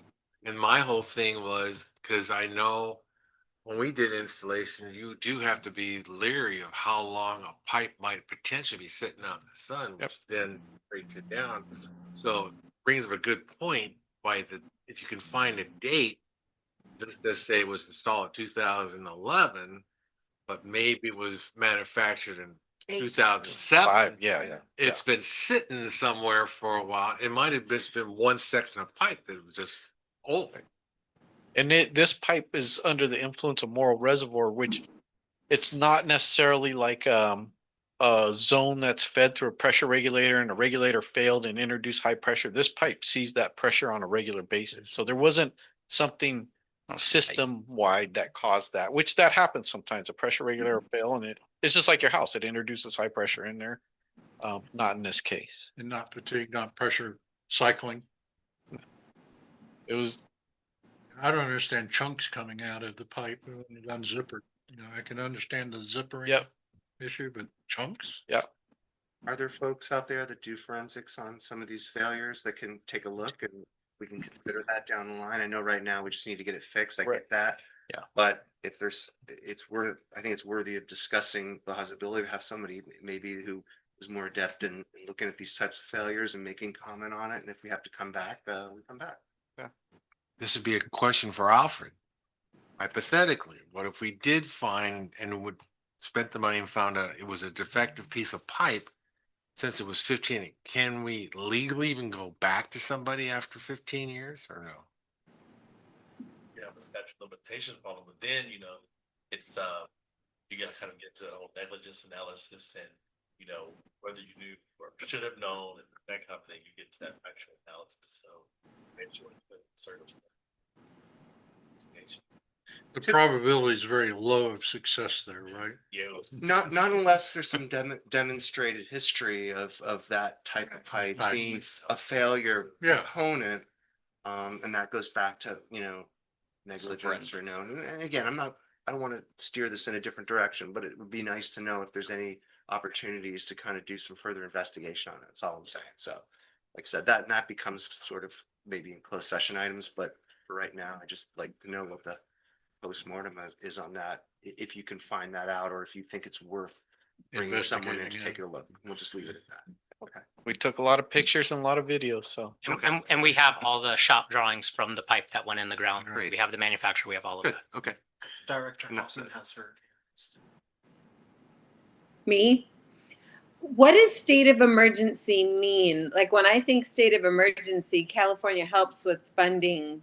Is it just all on us? No, this is just an internal process Oh, defined in okay. our administrative code. And really it's when we have something that needs to be dealt with ahead of a board meeting or, things like that, then we can kind of move forward. And it's typically when, property, life, public service, our ability to deliver water is kind of at risk. Some of the important things, Lisa, is like it basically can CEQA requirements, which could take months to do. Mm, So it allows us to move forward and get the project, get quickly. service restored, because it's Yeah. an essential service component in our system. Are we gonna Where, do, where do we find $500,000? We just have, Yeah. Sorry. There's a copy machine in Constantine's office. do we have, that's where the reserves come in? That's where the reserves Reserve come come in. in, yeah. We are kind of, at the same time taking a look, obviously, at our approved CIP and things like that to see maybe where you can shift some funds around. But exactly, we have had some recovery in our reserves where we're getting to that point where we've got some in that bucket of, CIP. This is exactly what that's for emergency replacements when projects go over budget. Things like that. We don't have to panic. Not that we're not panicking a little bit, but it's a good chunk of money. But yeah, that's basically reserves, and we're also looking at maybe some cost offsets with some of our other CIP projects. Yeah. Again, Later. we'll have a much better update in July as far as where all More that's hard coming numbers. from. Yeah. Okay, thank you. Robert, question, so we're gonna be boring, we're not gonna be excavating, we're boring. Yeah. So we shouldn't really be affecting traffic at all. Correct. Mhm. Traffic should not be affected, but open trenching across Highway 76 is probably option 10 We- trillion Yeah. out of all the options, right? Because that's massive. The technologies there is to do some sort of trenchless technology. The technology exists. It's just which one of those is appropriate for this situation, and that's what the engineering firm will help confirm for Do us. we have companies like that locally in California or? Oh, yeah. Yeah. Okay. Yeah. They'll do micro tunneling. There are an awful lot of jacking over. roads you got to go under. Yeah. Creeks. It's common. It's common. So you're asking for authorization up to 500,000. 1,000. Right. That's what is on the agenda for tonight. Yeah. Correct. Okay, or today. Okay. You think that'd be enough? Any other I discussion? think to get us. to It'll get us to July, yeah. Yeah. The problem is the 250K limit that he currently has may not be sufficient to get us to July, so. Depending on the contracts we have to let. I'm good with it. Any other discussion or question? I move we accept the emergency proposal. Seconded by Director Townsend Smith. All those in favor? Aye. Aye. Opposed? The motion carries.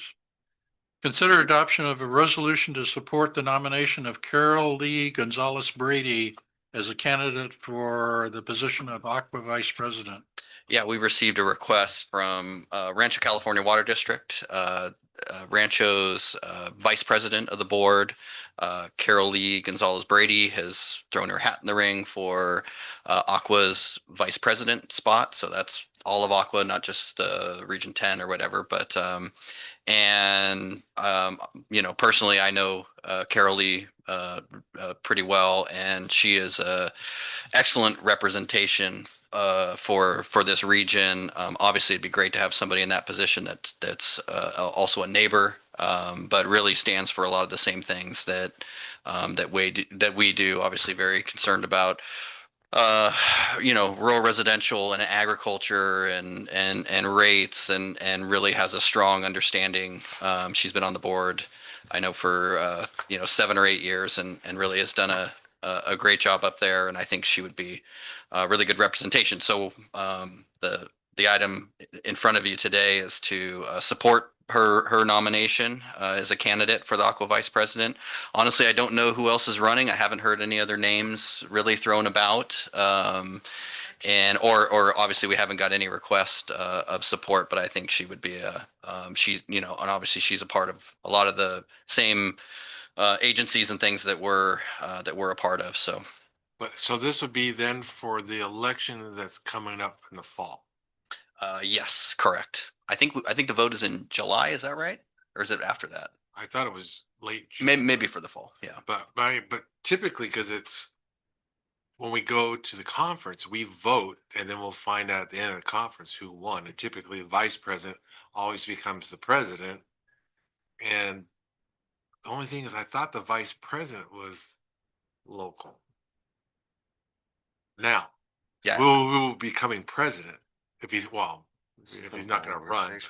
Yeah, right. But it seems like in the past they really like to have someone like, say, the president's from northern south, right? And they don't like to have like 2 northerns, 2 souths. And I thought the vice president is a southern, but we'll see. Don't know. Don't remember. Any questions or discussions? Additional discussion? Move approval. Director Irvin moves for approval. I second that. Seconded by Director Hamilton. All those in favor? Aye. Opposed? The motion carries. Information items. Receive and file. There were no information items in the packet, so any comments or discussions on from any of the reports? Okay. Reports and comments. General Manager's report. Yeah, just a few things. And I think Ahmed's got me a couple of pictures. Met hosted a tour for myself and a couple of the communications, customer service committee members. And we toured Diamond Valley Lake and all the related facilities. They have a big pumping plant there, an intake structure, and that kind of thing. The picture you see here, this is we're actually about 250 feet below water surface of Diamond Valley Lake. That is the lowest intake within the intake structure. I think that was a 7 or 8 foot diameter pipeline. They have 18 of those that connect to the inlet structure at 9 different levels. We took a really questionable elevator down to this location. But it was Where are pretty. your hard hats? There's nothing going to fall on top of us. But yeah, so that was definitely one of the highlights was going down to the intake structure. It was really great though. Met in particular. Oh, there's a picture of the lake, and just to give you a little bit of stats, I just it's mind boggling once you get out there. But that lake holds 810,000 acre feet. And right now it's 96% full. So the amount of water that's in there, I did the math on it because I'm just a water nerd, but I did the math on it. If Rainbow was the only one pulling from that reservoir, it would serve us for 65 years. It would serve our demands for 65 years. It was built for 6 months of emergency supply for San Diego County. Obviously, demands have gone down by half, so it's really more like a year supply. And at current levels, that's what it would do. It does serve a lot of other areas. Doesn't send water south. It can deliver water other areas or to other areas now. It was actually one of the key facilities a couple of years ago when they had the state water project dependent areas that got huge cuts because of drought. Everybody that actually had access to this reservoir had no cuts. So that's kind of key role that this reservoir plays. But it was really neat that Greg Widman, who's the tour director there, these are kind of his babies, these facilities down there. He actually, his career, spans work at Lake Skinner and also when Diamond Valley Lake when it was being constructed. And then, once it was constructed, he was an operator at both these facilities. And so it was really neat just to have somebody with in-depth knowledge take us around. He took us on one bonus tour also to what they call the west portal of the San Jacinto Tunnel. And so just north of Hemet and San Jacinto, there's a 13-mile tunnel that brings all of the water that comes into Southern California from the Colorado River Aqueduct. And he took us to what is their transition structure. So you actually go into the San Jacinto Mountain. You're like in this cave, and there's this transition structure where, again, every drop that's coming from the Colorado into Southern California ends up, and then part of it's diverted to Lake Skinner, and then the other part's diverted over to Lake Matthews to serve Orange County and all the other areas of the region. But we got to stand over the top of it and see kind of, it was pretty amazing tour. And I think that, those that went, and in particular, if you went on the Lake Skinner tour and this one, that was the cool thing is we're driving back. Like they get it. They understand, okay, I can actually physically see like how all this water comes in and where it's directed. So, but it was really neat. Met is really gracious with providing those things, and yeah, so pretty cool tour last Friday. And again, I'm a water nerd. It doesn't take much to get me. Before you go off of that, California Gold. I can't think of the guy down in San Diego who's passed away now. Oh yeah. Hugh, Yeah, right.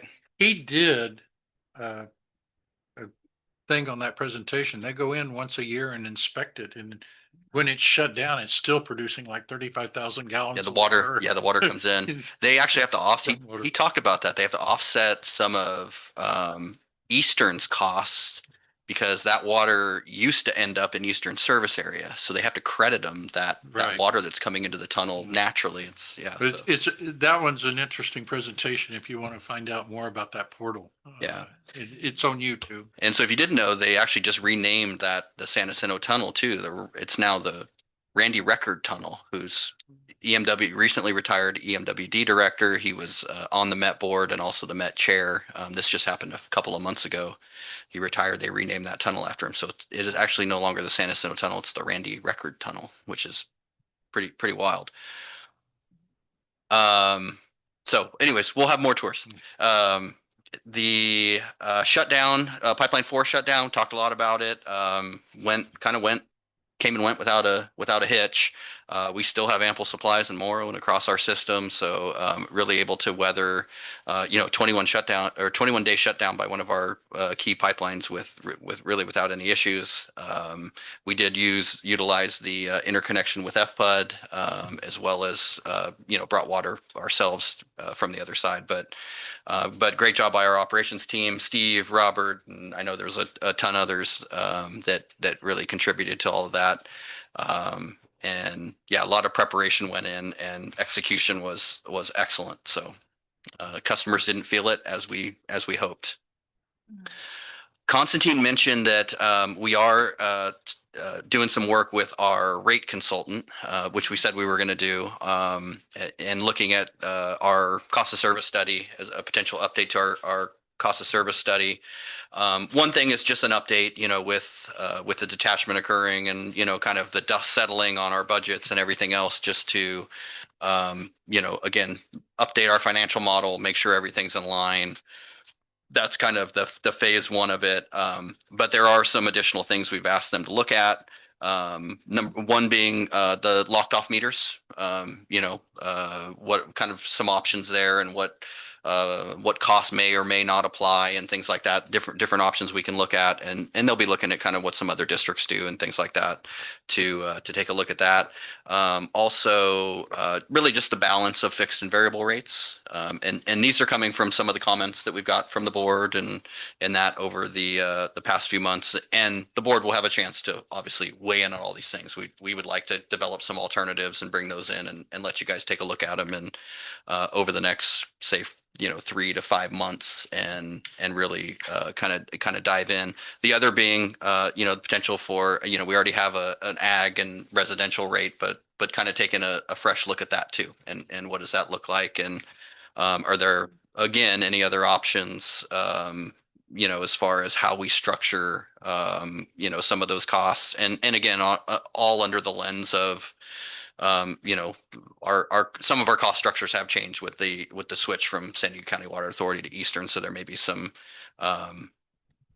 opportunities there. And so we want to bring those to you over the next few months and really decide how we want to implement.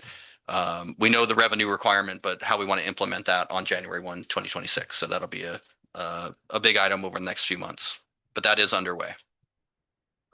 Also had the opportunity to attend, and I know Director Hamilton and Hoffman joined me on this one. We all went to the EMWD hosted lunch with Don Ortega, the EMWD board chair. So we got to hear a lot about, they have this, their Camp for Water process, which is really their climate adaptation plan. But really it addresses all kinds of things in the Met sphere, water supply projects, their business model. It's kind of all under this umbrella of Camp for Water, but it's really kind of a decision framework for them. But we heard a lot about kind of, how they want to drive their rates a little more towards fixed and less on the variable, because that's been challenging for them. But then also some decision-making framework on which projects to pursue, whether that's, Delta Conveyance, which they've already invested pretty heavily in, Pure Water Southern California, which is their recycled water to drinking water program with the city of LA. So really is Sites Reservoir, right? So some of those, big money key projects, they kind of want to have some decision framework on that. And a lot of it is driven on, are they seeing growth in sales? Are they continue decline in sales? Do they actually need additional water? Those kind of things. So it was a very interesting presentation. Also, he talked about the settlement between the County Water Authority and MWD. They settled that litigation. So a couple of really good things there. Regardless of where you stand on these things, I think really it provides some better regional stability. You don't have two large wholesale water agencies kind of quarreling with each other, which used to create some issues. Just trying to push good water policy through sometimes was tough because of that.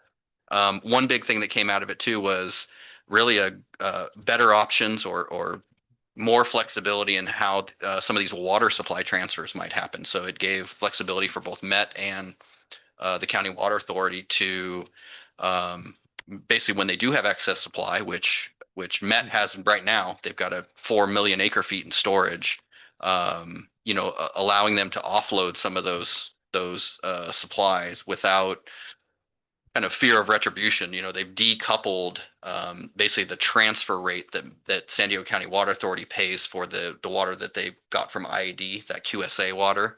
They decoupled that from their rates. So that actually really opens the door for some of those things to happen, which might be good, not just for the big agencies, but for everyone to be able to exchange supplies and, whether it's excess supplies or dry weather supplies or, or drought supplies, whatever that might be within Met service area. So Availability of QSA water. Yeah. We'll see how cost effective those things are. One thing that was brought up, and this is something I think we would be in support of, Metropol at this meeting, this June 19th meeting, Met used to have what they called a interruptible ag water program, and it was really based on when drought conditions come, basically ag would take the cuts first and in exchange, so in exchange for a lower level of service, they actually got a break on the wholesale water rate. That program ended 2010-ish. We actually just got finished kind of putting in Eastern helped a lot with this. It was very helpful, put together like a history of that program.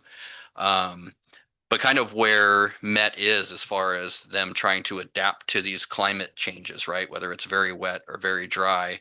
Our thought was that, you know, that might apply to those situations. If you're trying to deal with very dry conditions, it's probably difficult to put that on residential customers because just don't have a lot, you know, you got low flow showers and low flow and everybody's ripped out their grass and you know, so those demand curtailments have kind of hardened in.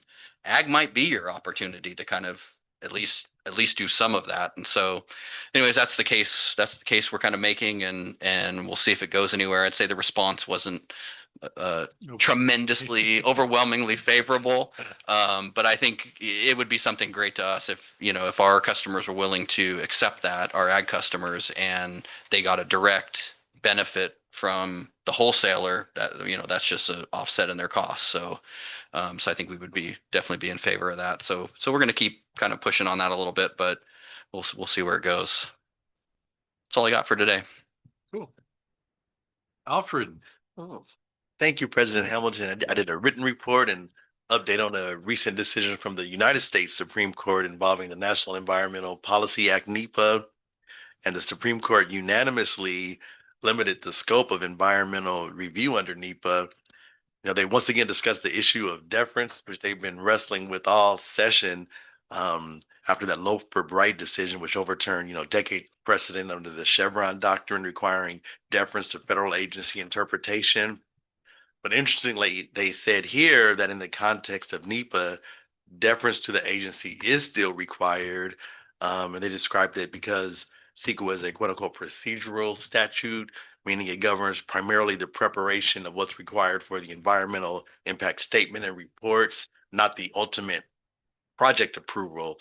So they said here, you know, judicial deference is still required, although it must be implemented in such a way that's not overly intrusive and not used as a tool to block or delay projects. And also significantly, it limited the scope of indirect or cumulative effects on a project.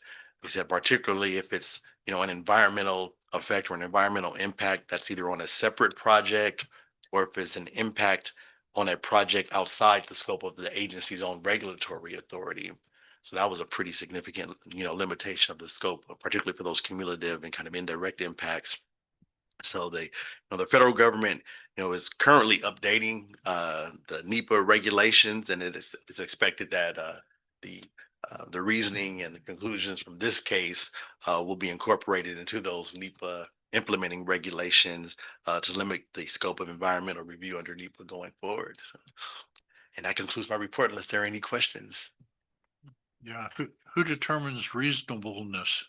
Yeah, that's a great question, you know, because you know, I guess ultimately will be the court if it's challenged, but they were saying here that particularly when they talked about reasonableness and, you know, the deference issue, that they're still leaving the kind of reasonableness to determination to the agencies in terms of, you know, discussing what's reasonable, how you kind of define the scope of the project in the first place, how you know, kind of structure the whole impact of the But project. subject to challenge, because what's reasonable to me may be totally unreasonable to you. That's absolutely reasonable. This is like that quote unquote like the litigation word is what my law professor used to call it. When reasonableness to the statute, it's, you know, you get 12 people on a jury, you know, you could have 5 or 6 different determinations of reasonableness. But I did like the fact that they excluded external projects which you have no control over. Right. That was a really big deal. Because a lot of times you would have situations where, you know, you're doing some sort of infrastructure project and it could have, you know, kind of reverberating impacts elsewhere, but or even on like another project that's underway, but they're saying, you know, there's cases out there will say, you know, you knew about it, you knew this would happen, so you still have to analyze it. You know, even though at the end of the day, the agency would have no regulatory authority to stop it or curtail it or what have you. So it's a pretty significant limitation. And it could be proposed more than reality too. Exactly. The- I thought it was a really good Yeah. decision. The same agency that's challenging you over your regionals has challenged them over their environmental impact. Yeah, They yeah. just try to shut down both, but anyway. Um, board member comments. Greg, do you have anything? Nothing. Director Townsend Smith?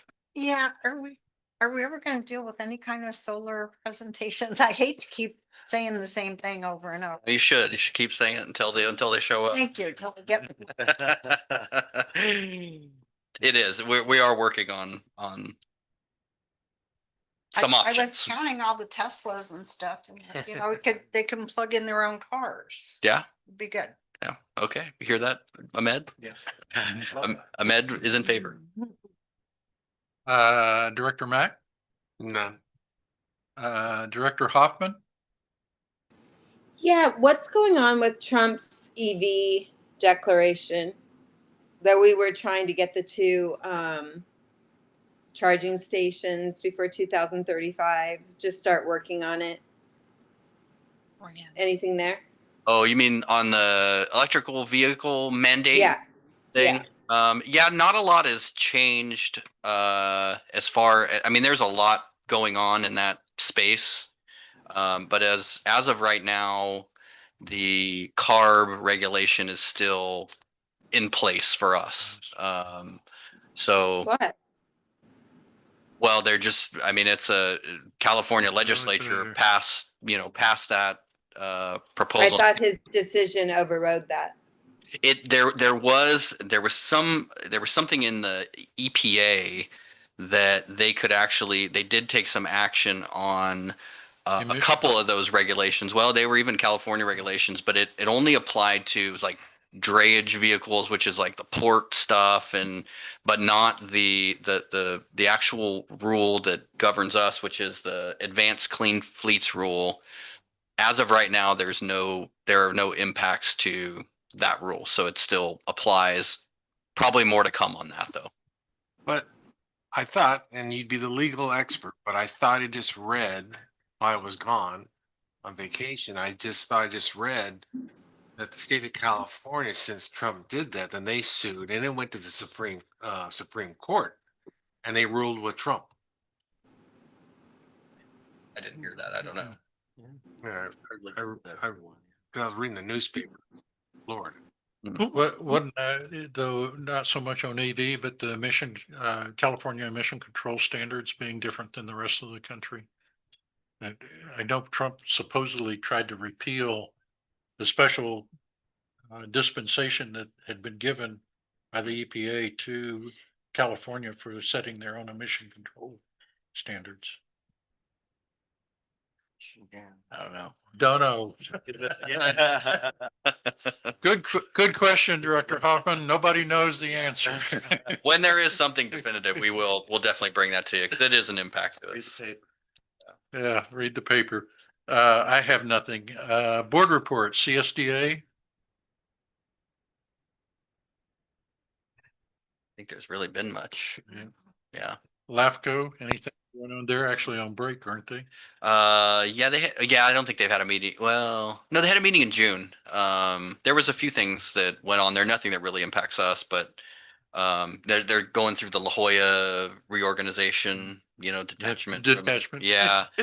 So that's obviously a big topic for them, but I know there was something in the village news about the appointment of the district. What is it? It's either the representative or assistant. What do you call them? The alternate representative. oh yeah. Eileen Delaney that didn't get You approved. approved, That's yeah. right. Yes. Which was interesting because Alternate public member. alternate public member of Yeah, LAFCO, that was it. Yeah. which replaced Andy Vanderbilt. Right. That it wasn't really a replacement. It was because they elevated his. Alternate public the member and then the the alternate permanent public and- member. Correct, yeah. Yeah. So that's, I think, still vacant. Yeah. Yeah, it's still vacant according to that. Looks like some political shenanigans going on there. Yeah. I'm sorry? They did Cox, I think Cox went to Vanderland's position and that left the alternate open. They did a search and there was a recommendation for Eileen Delaney. yeah, Delaney for the alternate position. And our good friend who voted against detachment shot it down. Mr. Whitburn. Yeah. Yeah. After he voted to put forward her nomination. At least that's according to the Village News. Yeah. EMWD hasn't had a meeting, right? Other than the 19th meeting that we all Yeah. went to. Yeah. Yeah. Nothing really there. Aqua, Only thing with Aqua, they'll have the fall conference. It's either November or December. It's early December, I think, right? Yeah, early December. That's it. committee workshops and seminars and training. Request to attend upcoming meetings, conferences, or seminars which aren't on the approved schedule. Greg doesn't have any either, I guess. Suggested agenda items for the next regular board meeting.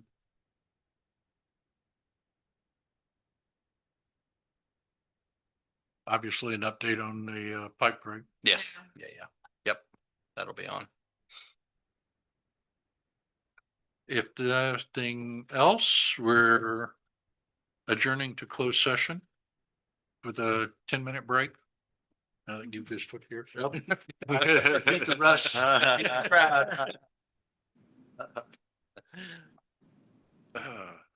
got a question for you. Okay. Yeah. Water.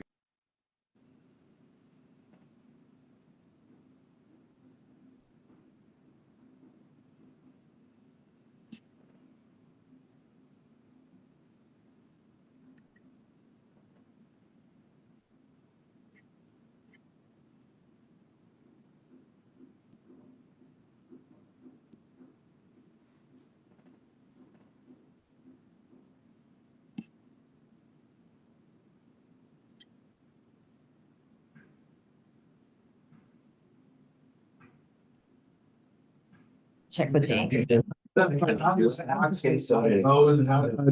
Director Hoffman and Bernadette, can you please join the closed session meeting that Teresa had provided you?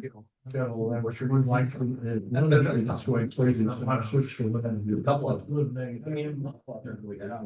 it's somewhere between.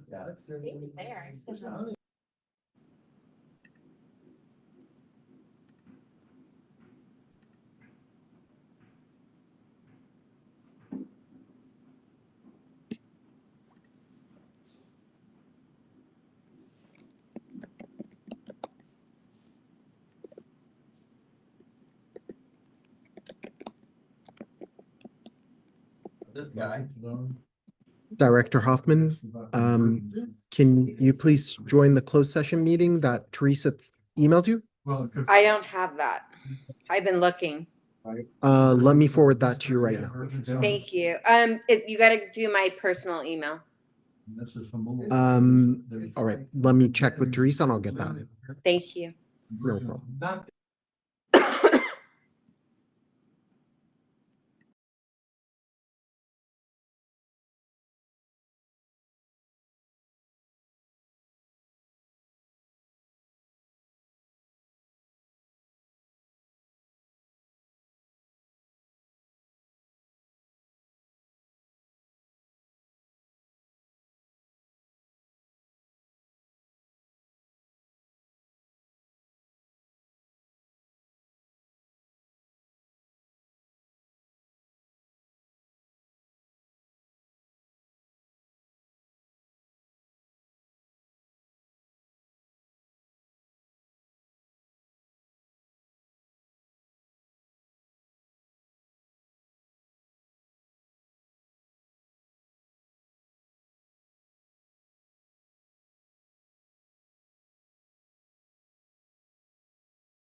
Reconvening open session for the Rainbow Municipal Water District Board of Directors meeting for June 24th, 2025.